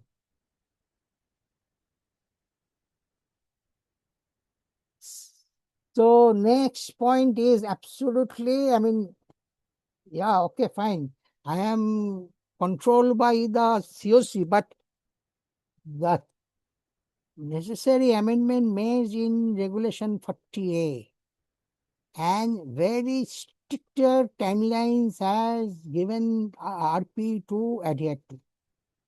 Within 7 days of appointment, RP issue public notice announcing the commencement of CIRP, take asset custody, secure and take immediate physical and electronic custody of the corporate debtors, books, records, and data, notify creditors, initiate formal communication with all loan creditors to submit claims. Not only the public notice, mind that. This also demands that you have to go through the books of records of the corporate debtor and individually communicate with them and ask them to submit claim. And that you have to done within 7 days of your appointment.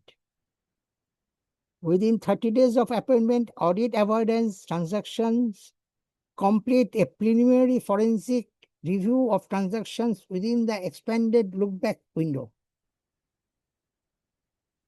The look-back window I have now changed. I think it is now the date of initiation of ICD, date of filing application to initiation of ICD. The period will be counted from that date.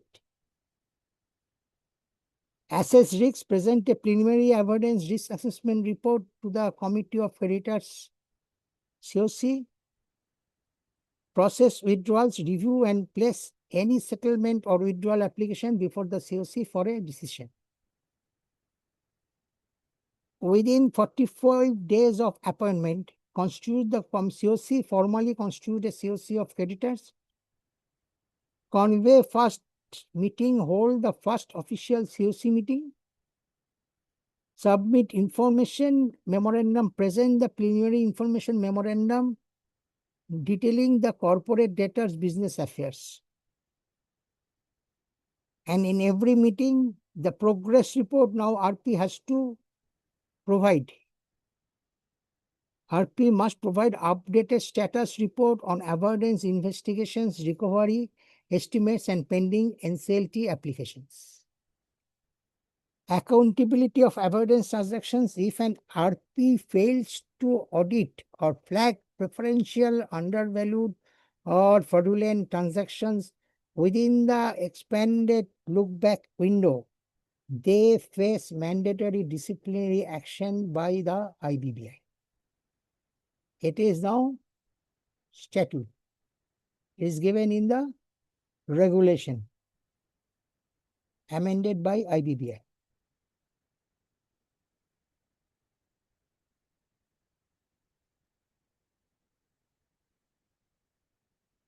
New core roles on the new structural directives for interim resolution professionals.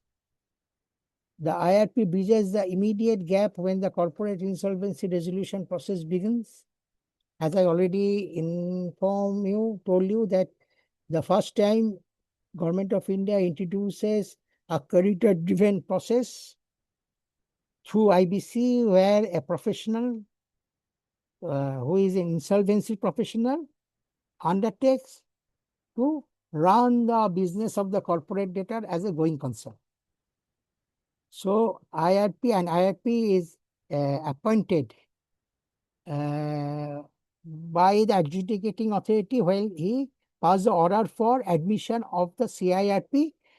And as per the new act, only in case of Section 7 application, the applicant will name the insolvency professional to act as the IRP. Otherwise, in Section 8, that is the application filed by the operational creditors, or Section 10 by the corporate applicant, now the IRP or the insolvency professional will be appointed by the adjudicating authority from the as per the recommendation of IBBA, that is from the panel of IBBA. Asset and management seizure immediately takes control of the corporate debtors' series books of account. IBBI Liquidation 4th Amendment Regulation stipulates the substitution of Regulation 4, Sub-Regulation 3. Substitution of Regulation 4, Sub-Regulation 3 as the interim resolution professional or resolution professional, as the case may be, may seek from any creditor. This is very, I think this is a very good one and really a welcome amendment in the regulation process. Liquidation 4th Amendment Regulation stipulates the substitution of Regulation 4.3 stated the interim resolution professional or resolution professional, as the case may be, may seek from any creditor, including financial institutions and statutory authorities, such information or records as he may deem fit, including the relevant extracts of information in respect of assets and liabilities of the corporate debtor from the last valuation report, stock statements, receivable statements, inspection report of properties, audit report, stock audit report, title search report, technical officer's report, bank account statement, and any such other information which shall assist the interim resolution professional or the resolution professional in preparing the information memorandum, getting valuation determined, and in conducting the corporate insolvency resolution process, and the creditors shall provide the requisite information. The regulation itself named the document which the IRP or RP is entitled to ask from the banks or the financial institutions.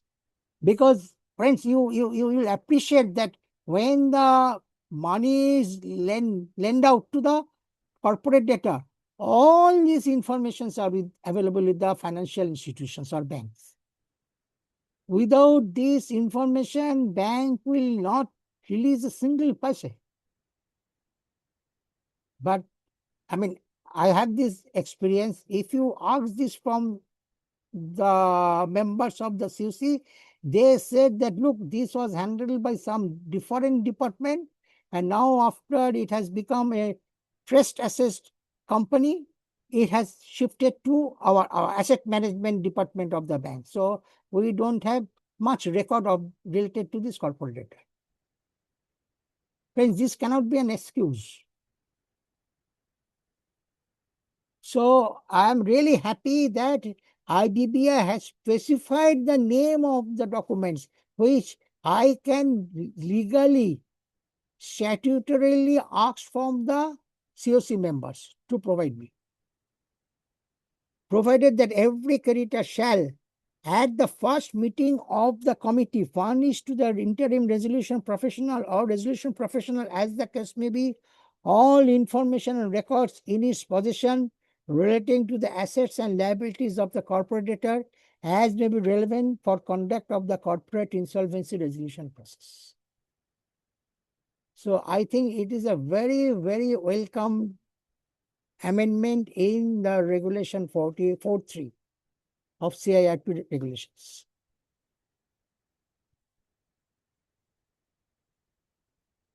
Claim verification.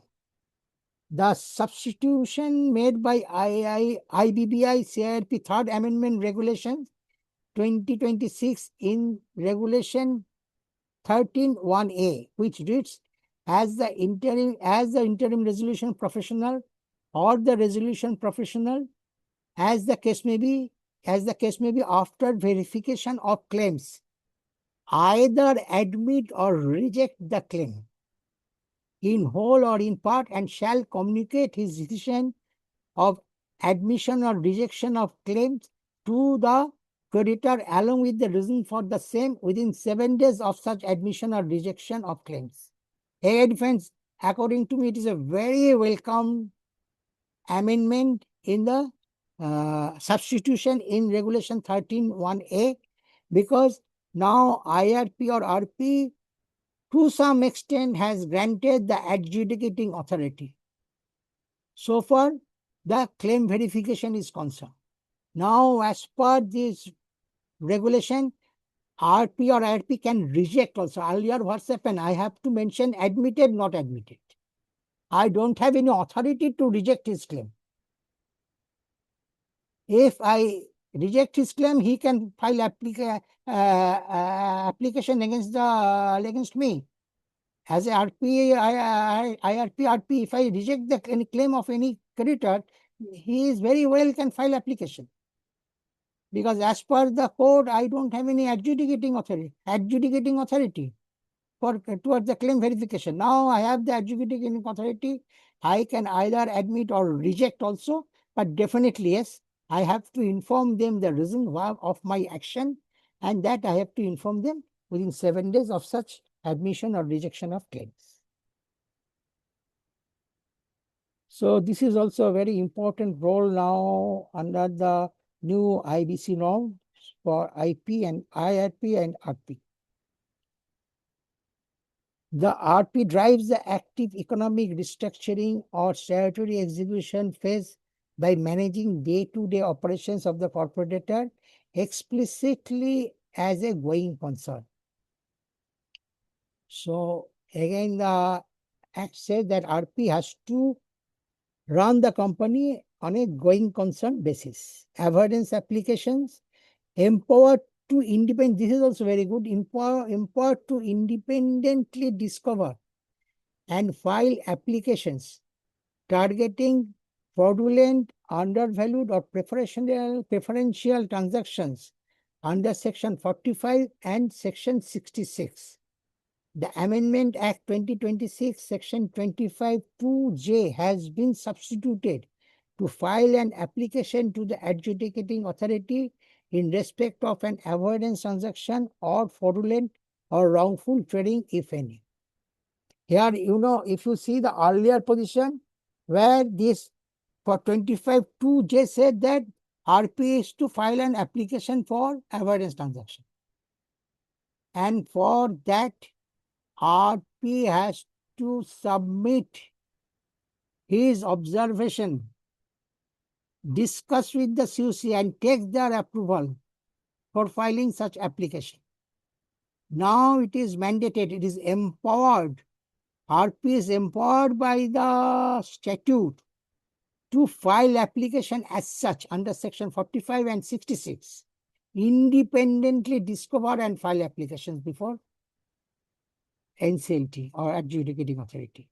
So I think this will also help in reducing the time frame, and also, according to me, gives confidence to the RP to discharge his responsibility or discharge his functions. So, okay. So I am through with the role of IRP, RP. I'll pause here for some time. If you want to share any comment. Just independently discover and file application. Yes. I think we need to take help of some transaction auditor or forensic auditor. Na? Yes. And for that, I think we need approval of the COC. No, independent, you can do that.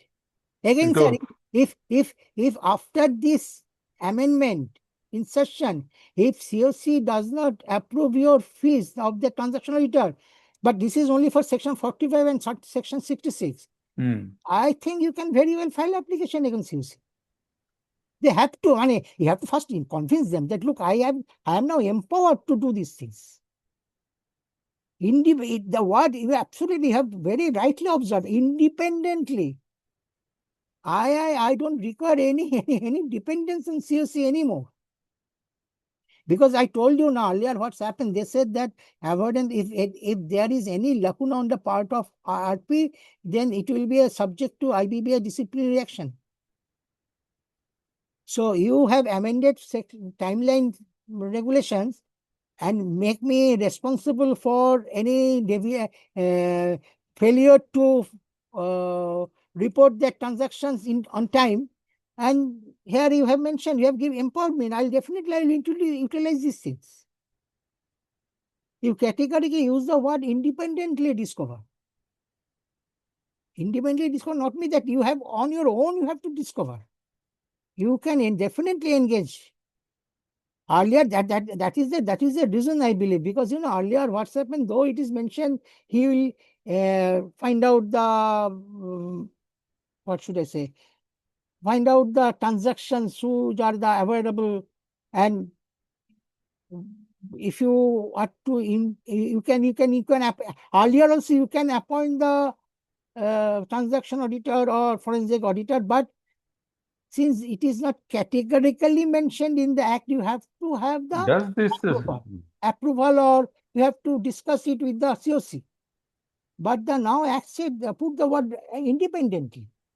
Section 45 covers both undervalued and preferential.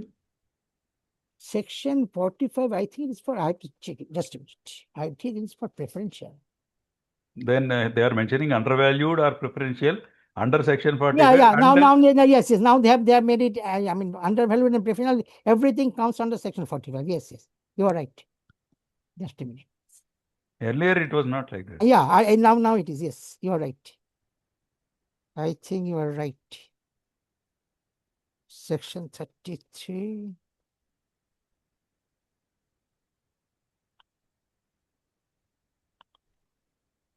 Just a minute.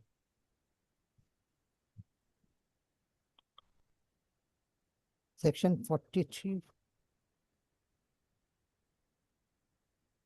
No, but 45, there is no amendment. 43 in the Principal Act, subsection 3, period, then 46. No, sir, it is not in Amendment Act. Maybe I have to see, but I also heard somewhere that now undervalued and preferential, I mean, now they only use the word preferential. I have to check it. But it is not in the Amendment Act. 45 is avoidance transactions. 45 is, Avoidance contains both preferential and undervalued. I think so, no? But somewhere I've read that now preferential and undervalued are 45 is earlier what's happening? Just a minute. 45 of now avoidance of undervalued transactions, no? 45 Yes, sir, yes. undervalued transactions. I have to check the 45 is undervalued, not preferential, undervalued transactions. Preferential, I don't know, but for section 45 and section 66, you can independently handle. 43 is preferential. 43 is preferential, but earlier, but I heard that somewhere, but I have to check, I'm not sure. That now they have said that either they are only now term the avoidance transaction as undervalued, no preferential transaction is there, or maybe they have clubbed both preferential. I'm not sure. I have to check. But independently means I interpret that you can appoint, you can do everything on your own.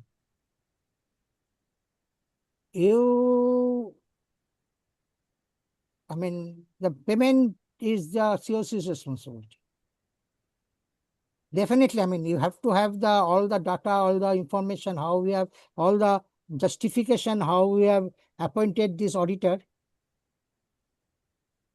Look, I mean, I can tell you on, according to me, when I handle the case, I always think that what I should do if it had it been my own case. So, sir, I think if you maintain the concept, if you maintain that in a, you are now empowered. I think it is covering only undervalued, not preferential. Undervalued and 66 fraudulent also, and 66. Yeah. Fraudulent also covered. So undervalued Fraudulent and also, yeah, that is true. fraudulent and But not undervalued, covering 43. 43 is not covering. You are right. So But undervalued they are and mentioning here in words undervalued or preferential, but not mentioning 43 section. 43, not mentioning 43 section.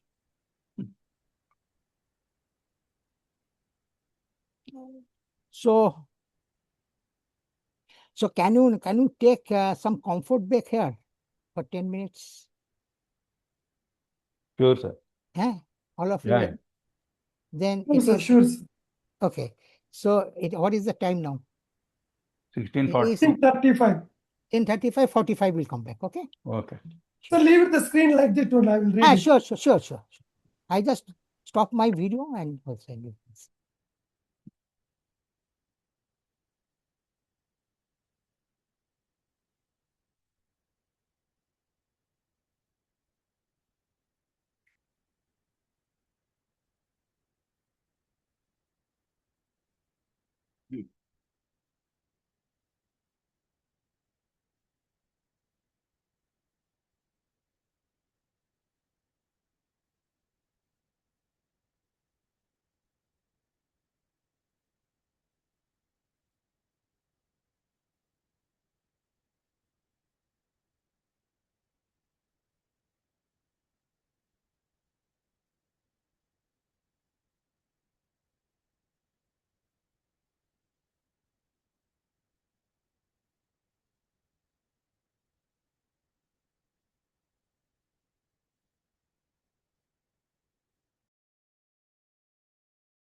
So can we start now?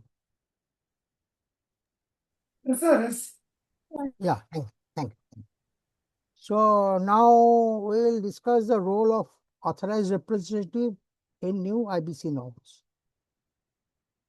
You know, the concept of heir was incorporated in the code through IBC Amendment Act 2019 and with effect from 6th August 2019 through the insertion of section 25A. And prior to this, one IBC was introduced in 2016. Nobody thought about the insolvency resolution process for the real estate business.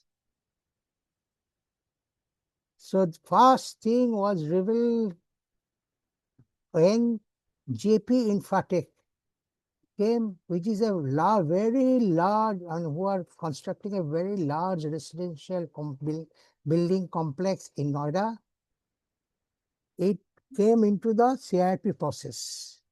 Then the first thing revealed that what will be the status of the home buyers who has financed the promoter for getting flat from there.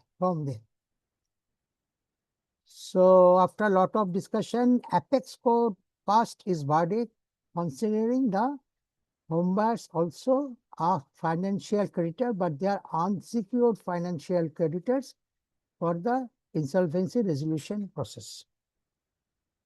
So this is happened in the year 2018, and home buyers are recognized as the financial creditors through the IBC Amendment Act, Third Amendment Act in the year 2018, and I think it came into effect from 17th August 2018. But now another problem comes up. It is, there are a huge number of home buyers. So all of them should be a member of the COC. They are the financial creditors as per the order of verdict of the Apex Court. So how they will be accommodated in the COC meeting? So with effect from 6th August 2019 through the IBC Amendment Act 2019, the concept of authorized representative came into picture by insertion of section 25A. An authorized representative under Insolvency and Bankruptcy Code is a registered insolvency professional appointed to represent a large class of creditors, most prominently home buyers, in the committee of creditors. But they are the deposit holders also, section 6 and 6A. The recent amendments and Insolvency Bankruptcy Board of India guidelines have fundamentally overhauled and empowered heirs' role to eliminate litigation delay and bridge the communication gap between individual creditors, home buyers, and the resolution professional. Another issue we have to keep in mind that these home buyers affair matters are also governed by RERA, Real Estate Regulatory Authority. So real estate is also governed by RERA. So, I mean, there are many scopes for litigation. So how this to be handled, how this huge number of allottees will be communicated. For that reason, this concept of heir was introduced. The court's statutory and voting role, the foundational role of the heir as defined under section 25A. Here, friends, I am not restricted my discussion only with the Amendment Act 2026, because very recently in 24-25 also there are certain very important amendment made with respect to the role of heir. I'll also discuss these things. The foundational role of heir as defined under section 25A of the IBC are as follows. Prior instructions, the heir must cast vote on a COC agenda strictly according to the prior instructions received from the financial creditors he represents through a majority of vote casted. Heir is the member of COC, and heir represents all the home buyers in the COC meeting. But how AR communicate the decision of the home buyers in COC meeting. For that purpose, it is mentioned under section 25A that AR should take the vote before the meeting. AR should conduct a voting amongst the home buyers and majority vote casted. Here also a difference is there. Unlike the COC, here the voting will be considered only for those who have casted their votes, either in favor or against, not who is absent from the voting. That will not be counted.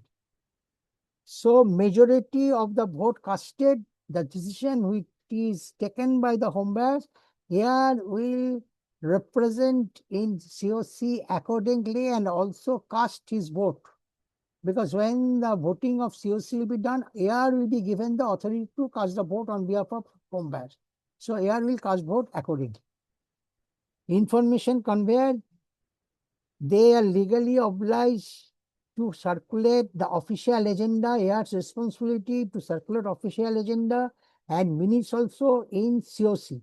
And it is mandatory for AR to hold meeting with the home buyers, at least 2 meetings with the home buyers. Once when the agendas are issued, discussing point, if they have any point, AR should know from the home buyers. And after the meeting, when the minutes is circulated, AR discussed and convey them the nuances of the resolution passed or the transaction made in the meeting. Fiduciary duty, the AR must strictly act in the collective interest of the class and is legally barred from taking any action counterproductive to their creditors. So it should be, and its role is to act as a trustee for the home buyers.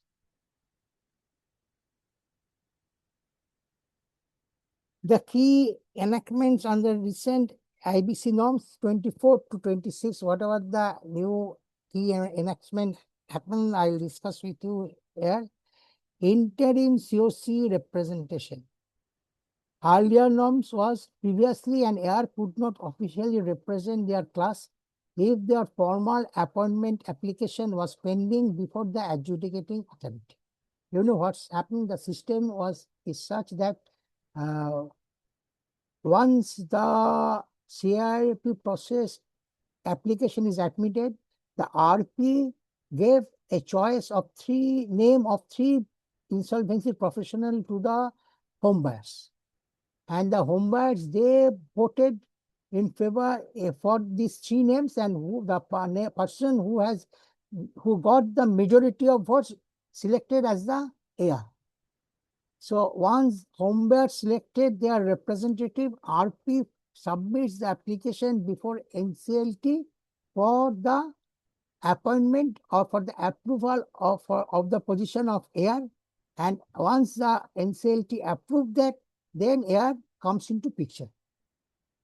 But you know, many times what's happened, the process started, the committee meetings are held, but AR cannot take any action or cannot participate there because the matter is pending with NCLT. So new norms, it came in the year 2024.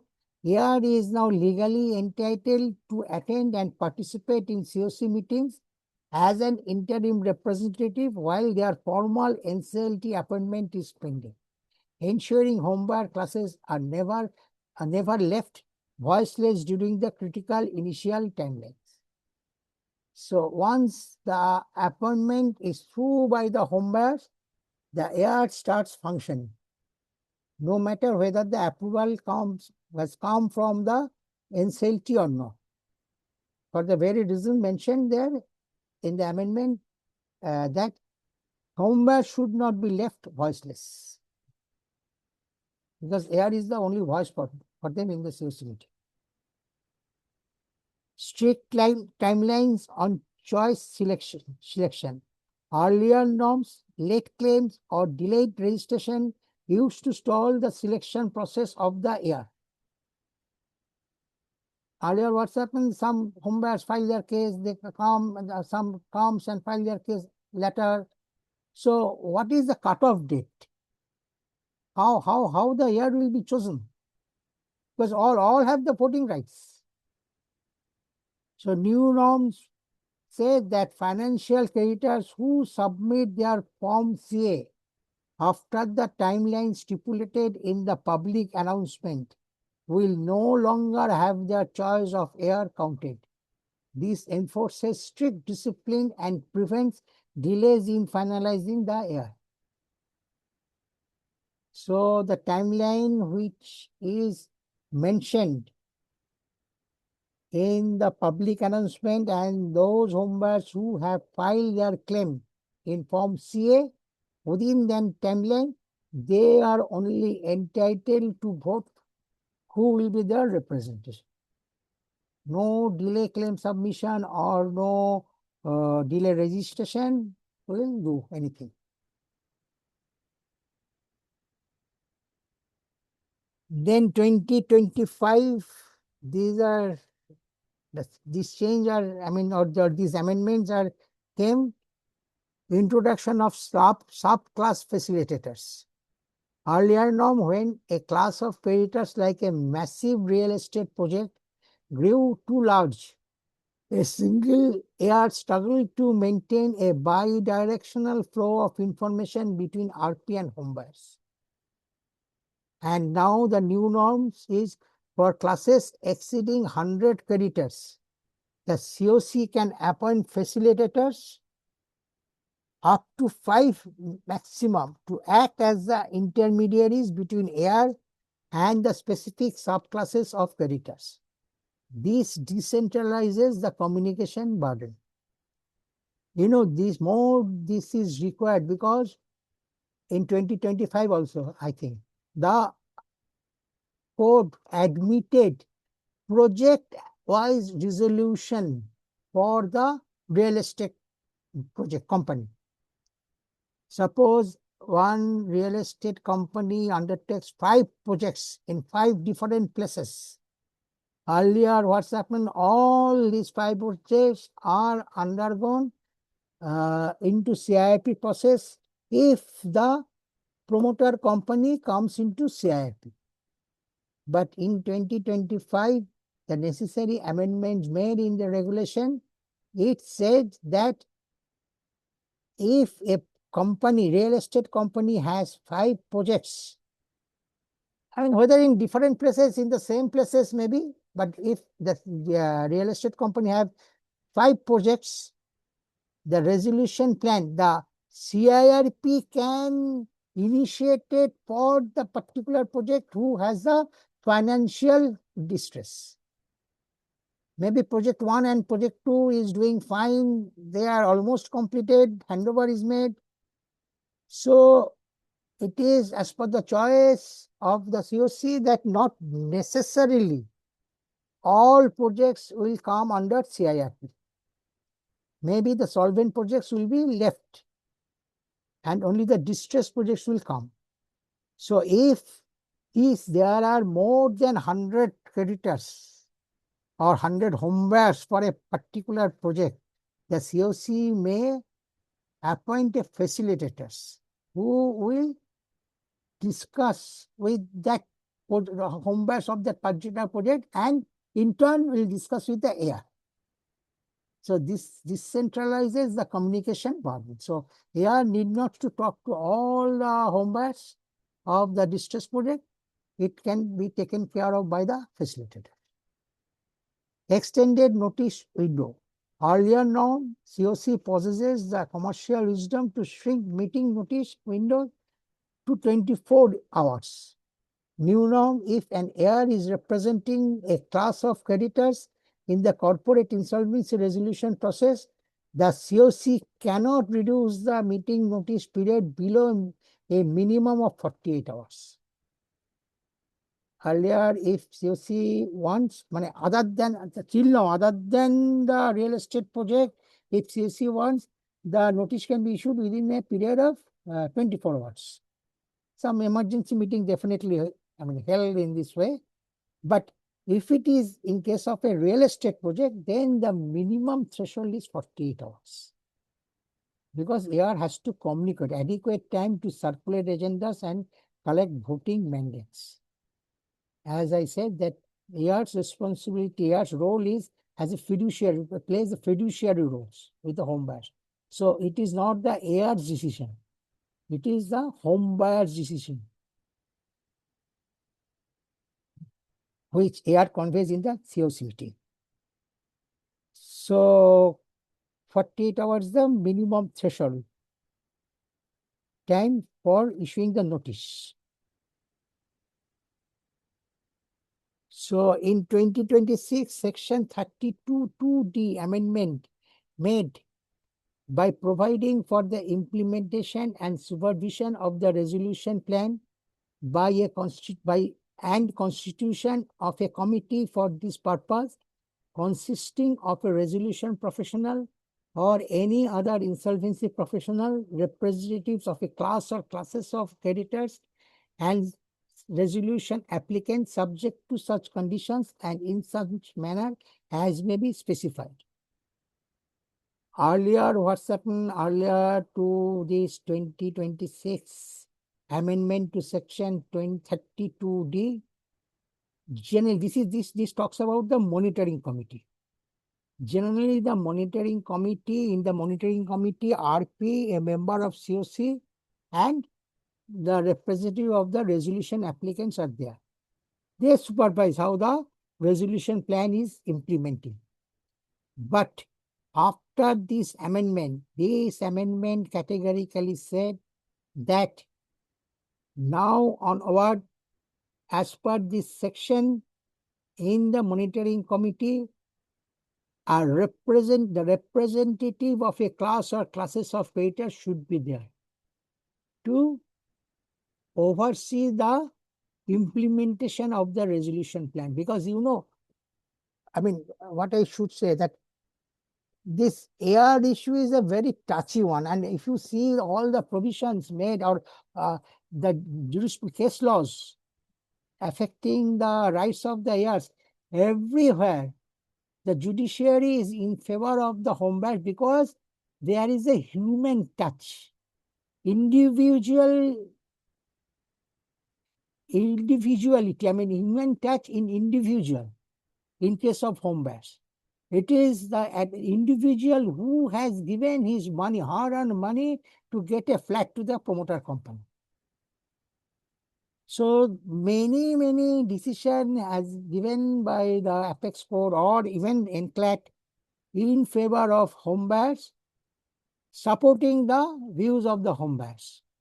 So here also this section amendment came supporting that implementation of the, because in the resolution plan many things is mentioned, that it will be provided to the home buyers, these facilities will be given free of cost, so on and so forth. So somebody should be there in the monitoring committee on behalf of, or if something happens, if home buyers are not happy, because home buyers are also the member of, as a part of the COC, they also approve the resolution plan. So home buyers, and they also aware of the various conditions made in the resolution plan in respect of their flats. So if home buyer has something to say, they look, they promised to give these things, but now they are not doing. Or they promised to provide these things without any free of cost, but now they are asking some money from us. So implementation of the plan, it is felt that the representative, and again, if individual people, if comes and raise his voice, then it will be a very cumbersome process. So in order to address all these things, in order to address the human touch in the entire procedures, it is decided that the representative of a class or classes of creditors will also be a member of the monitoring committee. And accordingly, the Regulation 8 of IBBI, Liquidation 4th Amendment Regulations, COC for liquidation process, sub-clause 7 has been made as the authorized representative appointed during the corporate insolvency resolution process, same person, shall continue to act as the authorized representative of such creditors in the liquidation process and the, sorry, it is different. I'm sorry. It is separate point. So this is governed by section 32D. This regulation is different, something different, not related to 32D. 32D talks about the monitoring committee, and as per section 32D, the authorized representative now is also a member of the monitoring committee. This is different. This is when if the company goes into liquidation, suppose no resolution plan, obtained or resolution plan rejected, and the order is passed for the liquidation of the real estate company, then regulation 8 say IBBA liquidation 4th amendment regulation say sub-clause 7 made inserted that authorized representative appointed during the corporate insolvency resolution process shall continue to act as the authorized representative of such creditors in the liquidation process, and the provisions of sub-regulation 3A to 12 of regulation 16A. Regulation 16A talks about the functioning of the AR with respect to the home buyers, conducting meetings, how he will communicate with them. So clause 3A to clause 12 of regulation 16A of Insolvency and Bankruptcy Board of India insolvency resolution process for corporate person regulation shall apply mutans mutandi. So one is monitoring committee, where now the authorized representative is also made a member of the implementation committee, where the resolution plan is approved to see how the plan is implemented by the resolution applicant. And this regulation 8 is something different, where the real estate company has gone into liquidation. And since now the liquidation process is also supervised by the COC members. So here it is said that the same authorized representative will also represent the home buyers in the COC for liquidation process of the real estate company. And for that purpose, regulation 3A to 12 of regulation 16A will apply. Critical operational limitations for AR are as follows. No adjudicating power. The AR cannot independently verify, accept, or reject a creditor's financial claims. Processing of home buyer's claim predominantly undertaken by the resolution profession. Home buyers are supposed to file their claim with the resolution professional only. And once resolution professionals verify the claim, accept the claim, or reject or partly accept the claim, if any point is there, the home buyer may raise this point to the authorized representative, who in turn should discuss these issues in the COC meeting and have the proper minutization of these issues in the minutes. So it independently cannot verify, accept, or reject the creditor's financial claims. That administrative role remains exclusively with the resolution profession. But surely the issues will be raised by the heir. And it will be rare, okay, heir can talk to RP, but generally it is advisable that heir should raise this issue in the COC. And it should be minutized. Look, this is the reason for which this claim is not accepted, or this is the reason for which this is partly accepted. All these things should be minutized. Not individually, but in general. What is the policy? How the claims are verified for the home buyers? strict section 25A 3A alignment, the heir cannot use their personal commercial wisdom or vote on a whim. Heir should not have any commercial wisdom. The decision purely taken by the home buyers and communicated to the authorized representative. Even if authorized representative feels that it is not a good decision, authorized representative is not supposed to play his personal commercial wisdom. Definitely in the meeting he can convince or he can discuss with the home buyers. Definitely he can. And again, I am saying he is not the counsel for home buyers. According to me, author AR can definitely discuss the pros and cons, but he cannot legally advise them. It is not under the purview of the AR. He can only discuss with them, he can guide them, provide them information to take the correct decision. That's only.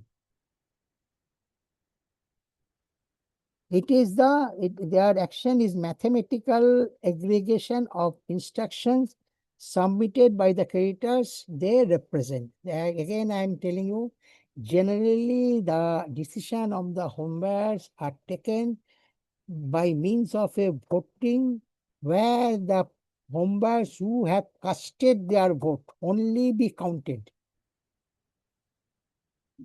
And if 51% of the home buyers casted the vote in favor of the resolution or against the resolution, the AR should act accordingly.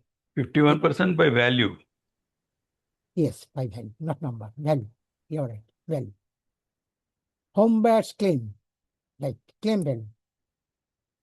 So here the value is determined based on the total claim submitted by the home buyers, not the total claim value based on the total claim received by the RP. You understand what I mean to say?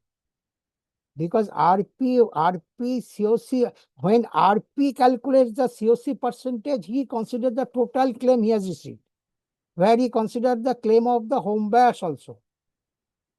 This much value, total value claim from the home buyers, and this is the total claim value. So percentage for AR, when AR cast his vote, that this percentage will be considered.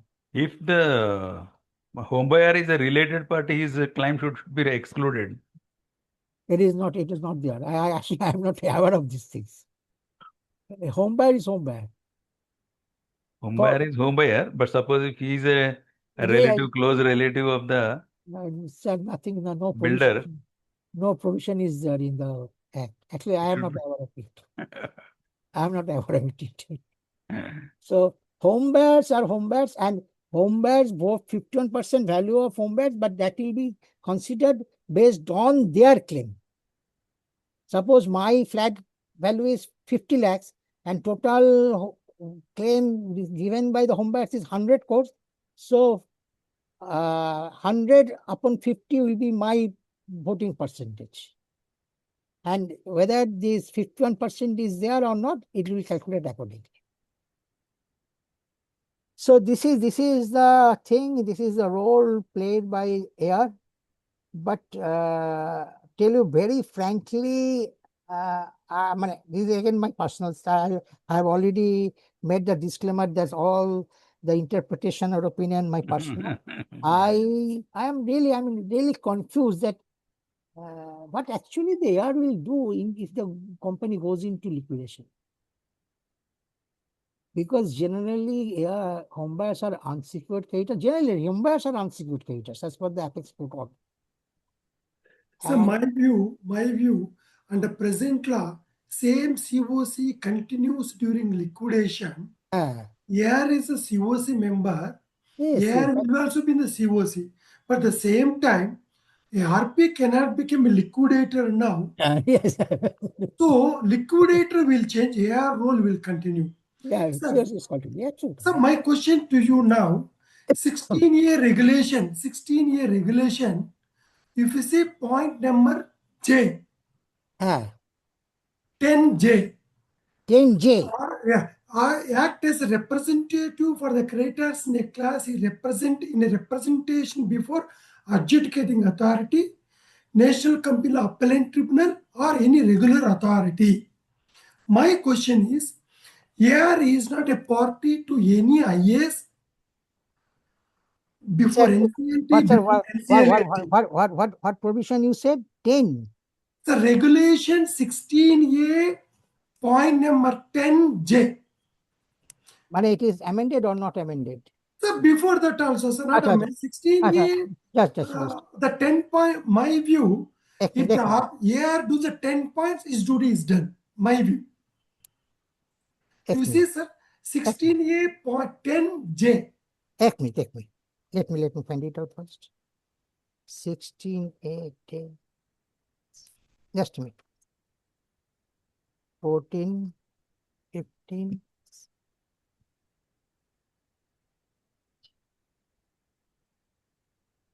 Till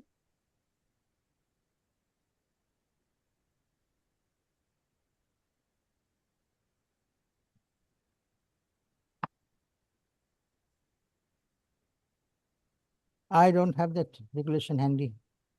What it said? Come again. What it said? I put it in the,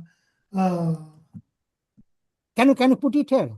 yes, I posted in the chat. Acha, just a minute.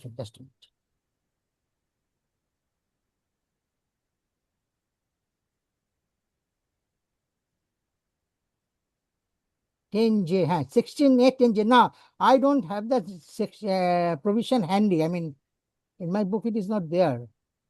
It's a new amendment, maybe. New amendment. What Old amendment is old amendment only, not recent amendments. Tell me what it mentioned there. As I posted in the message.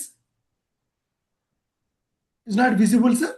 No, Act as a representative for the creators in a class he represent. In representation before the adjudicating authority, national appellate tribunal, rather regulatory. So it says that I should attend NCLT, NCLAT. Number one, I am not the respondent anywhere. Even if attend the cases, I post my attendance always NCLT, NCLT. They'll never even record my attendance. Definitely, I'm not the party to any IAS. So, but why? But if it is online, then definitely you have to give the attendance online. But you said that they don't mark in order sheets. It's my personal, and I'm regularly attending NCLAT, NCLT. I'm also here. But it is you're right. But it is not always. Suppose somewhere you are required to represent. Otherwise, you are the representative of home buyers every, but home buyers should, again, according to me. No. We don't need home buyers authorization. What I mean to say, home buyers should represent before NCLT through their own counsel. I cannot tell them that, look, go NCLT file here. Sir. Even if I advise, when I tell them, it is totally unofficially, I should tell them. I can officially say, look, this has happened, you go and file application. Sir. Now, suppose they have filed something and where your presence is required, you should go and you represent them. I interpret in that way, this provision. No, sir. I don't agree because this is a statutory provision. It's a regulation. I don't need anybody approval to attend NCLT, NCLAT. Whenever I require, I can. Number one. Number two, if you remember 2019, the AR fees only 10,000. They increase the fees to 40,000 if more than 100 home buyers. They increase the scope of work also. No, but if you see section 6, yes, sir, this is perfect. So we can even online Section 16 or Google also it will come. I'll see it. 16A. Please clarify, miss. It is a very great help to many years. Just a minute. Somewhere I read that it is mentioned that, just a minute, regulation 16A. 16A, 10J. No, 10J I remember. 16A, 10J I remember. It is mentioned that you represent, but I want to see the 16A whole regulation. It is somewhere mentioned, regulation 16. Let me. IBBI, liquidation process.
Left me.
Sir, if you read this 10J along with A categorically mentioned that air assists the creditors in a class he represents in understanding the discussions and consideration of the committee meetings and facilitated information decision making. A categorically say my role is restricted to make them understanding. Now, if something happens out of this, so I can go. It is not, sir, I'll on my go, I said, okay, I'll represent you in the court. No. My interpretation. I'll attend if I am asked to attend. If something mentioned that air has given me this impression or air told me, I can go and represent them. Okay, look, this is because air is linked between the COC and air, a home bias. So I can say that, look, this was discussed. Sometimes what's happened that minutes of the meeting will not clarify everything. So I can, I represent before the court and can say that, look, this is the discussion made in the COC meeting. But sir, again, I'm saying I on my own cannot go say, okay, I'll represent you. I'll go and I'll defend you in the court. No, that is not No, the. AR is not a link between COC and home buyers. It's a Yes, link of course, between sir. home Any, buyers any, and the resolution professional. Maybe, absolutely. so my No, view, maybe. no, sir, but I convey all the decision of home should be in the COC meeting only. No, to RP will present to COC. No. I cast my vote. I have the vote. I said now the total percentage of claim of the home buyer is my voting percentage. So suppose 51% voter members said, okay, we are in favor of resolution. Now, when the COC voting list will come, I'll cast my vote as yes, approved. So my definitely I represent home buyer in the COC only. If you see the basic requirement of 25A, I said now that suddenly they said that how will we accommodate this? Otherwise, ideally, these 25,000 people should sit in the COC meeting, which is absolutely not practical. And that's why Supreme Court said, okay, you find out one representative who will attend in the COC. I link between the RP. Definitely, I'll talk to, if something happens, I'll not go and tell each and every COC members. I'll inform RP. But definitely, I'll take all the discussion, all the decision of home buyers in the COC meeting only. I'll make that COC minutes should be right according to, it should be proper reflection. And if there is any clarification there, I'll become the representative of home buyers. I represent the home buyers in the before the court. Not necessarily why suppose what's happened that some home buyers raise the issue that why I am not given this amount percentage of interest. And sometimes it is mentioned that 14% will be paid if it is not delivered. Everything is there. So if this issue raised, definitely the responsibility of the AR to raise this in the home buyer COC meeting. Some home buyers has raised this issue that why they are not paid interest at the rate of 14%. And if RP or COC, definitely the clarification will come from RP because he is responsible for the claim verification. But if it is clarified in the COC meetings that why the home buyers are paid at the rate of 8% only, not at the rate of 14%, it should be minutized. And the entire, suppose it is not clear on writing and home buyers are aggrieved, they file an application before court. It will be filed not through AR. It should be filed by the advocate. But if AR is asked, called for by the court to give the clarification, what sort of discussion was there? Because now AR is an neutral person. He represents them in the COC meeting. He knows the discussion. Definitely, I'll go and represent them. So my question, sir, how do AR knows 14% rate of interest? Is it agreement with the builder? No. That clarification should be given by RP. Sir, RP knows that home buyer, they said that as per our agreement. See, can I ask based on oral statement of home buyers in the COC? See, Act says 8% rate of interest IBC. The agreement says maybe 14%. 14%, if home buyer don't give the agreement copy, just says 14%. No. Agreement, through agreement, they say. Then why? Yes. As per agreement, it is mentioned 14, why not paid? So that clarification should be given by RP. And not only clarification, it is responsible to minutize it. That this is the reason they are paid at 8%. I'm giving you the hypothetical figure. Example. So according to me, this is the role of AR. But again and again, I fully agree with you, sir. AR plays a very, very vital role because AR is handling the human beings. Lots of emotion, lots of apprehension involves there, and believe me, each court of law supports them. Whatever the unjustified things, one of my friends handled the assignment of AR and he was disturbed at the night 2 o'clock. I think he raised this. In some cases, he said these things. But yes, you have to attend them at 2 o'clock. They are human beings. They are anxious people. They are anxious about their money. They have Or otherwise, you know what's happened. All these COCs, everyone is the institution. Nobody has paid the money out of their own pocket. Only the home buyers are the creditors who have paid the money out of their own pocket.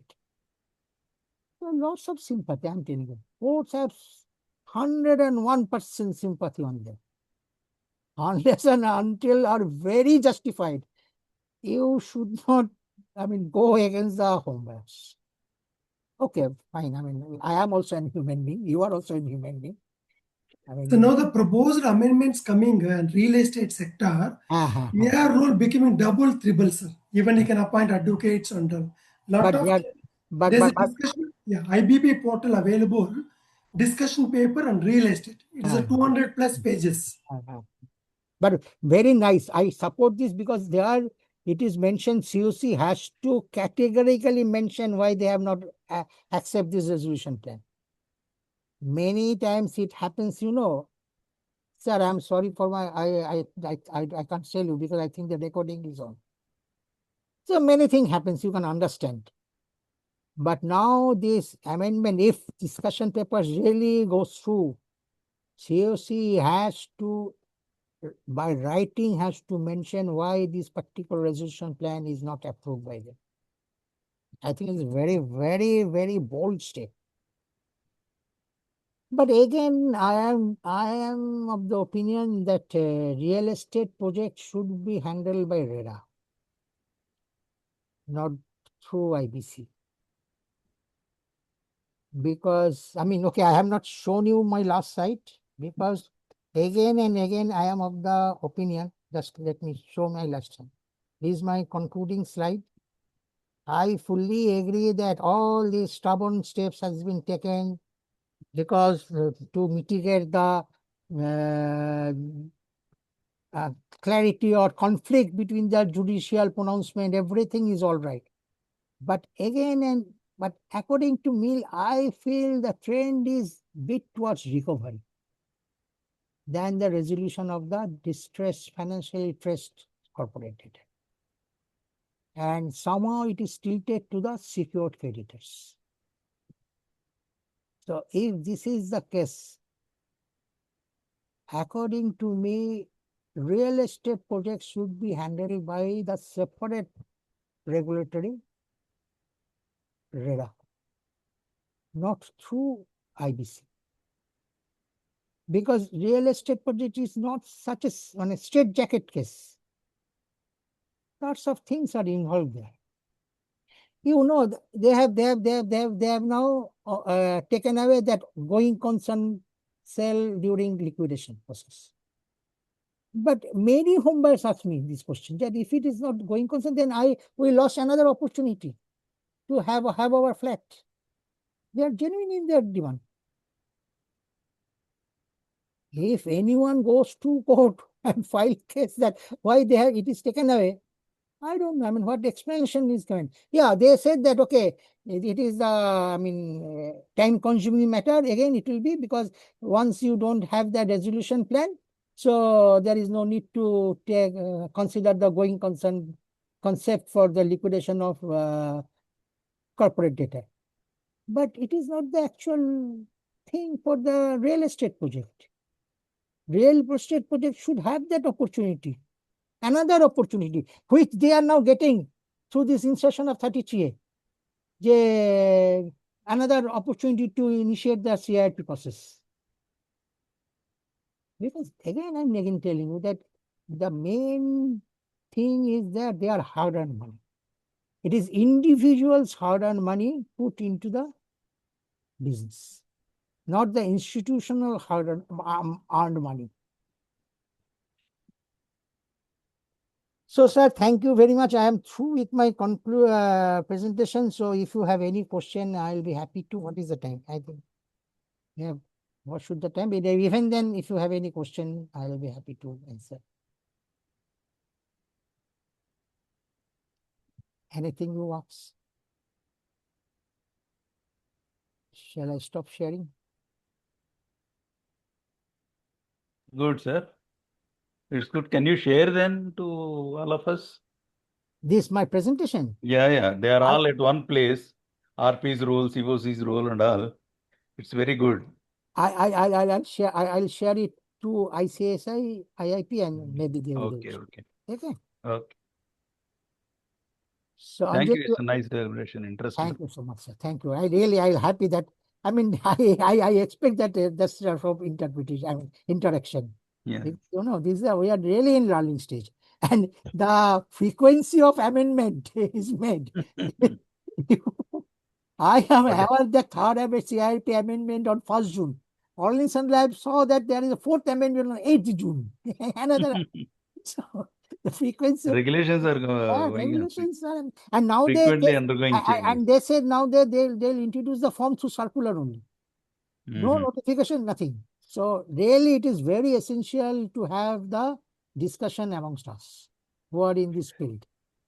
Any book you purchase within a few months outdated. Outdated, absolutely. And that's why I just take the copy of this type of things. I This make is June 2026. I make a call. It's not worth purchasing. Only when you are attempting any exam, you have to purchase. Otherwise, I only take the print of the notification. That's all. And I constantly. If you buy a book, you can highlight it like that different level of. Absolutely, the yeah. traditional kind of education. Yes, yes, yes. But taken it is settling. It is settling. Maybe after another couple of years, it will be settled. And So this is also good book, sir. Is a June 2006 recent judgments on IBC. Acha. Dipti Mehta written the book. You These are purchased very it? good books, sir. Acha, good. Who is the other? Dipti Is Mehta. recent judgments on insolvency law, Dipti Mehta, corporate law advisor. It is available online. She covered very nicely this with co-author by Bala Subramanian, CLB, former CLB member. It's Yes. very good book. Yes. So far I read, it's good. I got it only 2 days back.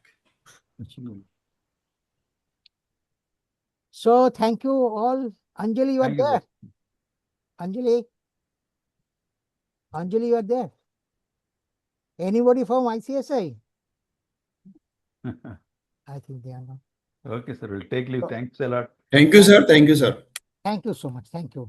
Thank you, sir. Thank you very much, sir, for Thank giving you. a valuable time Thank you. and sharing your thoughts about the topic. Thank Sir, you. you are requested to kindly share the presentation also. I'll do that. So thank you all participants. Thank you so much for your interaction with me. I have learned Thank a you, lot. sir. Thank you so much. Thank you, sir, for insightful session. Thank you so much.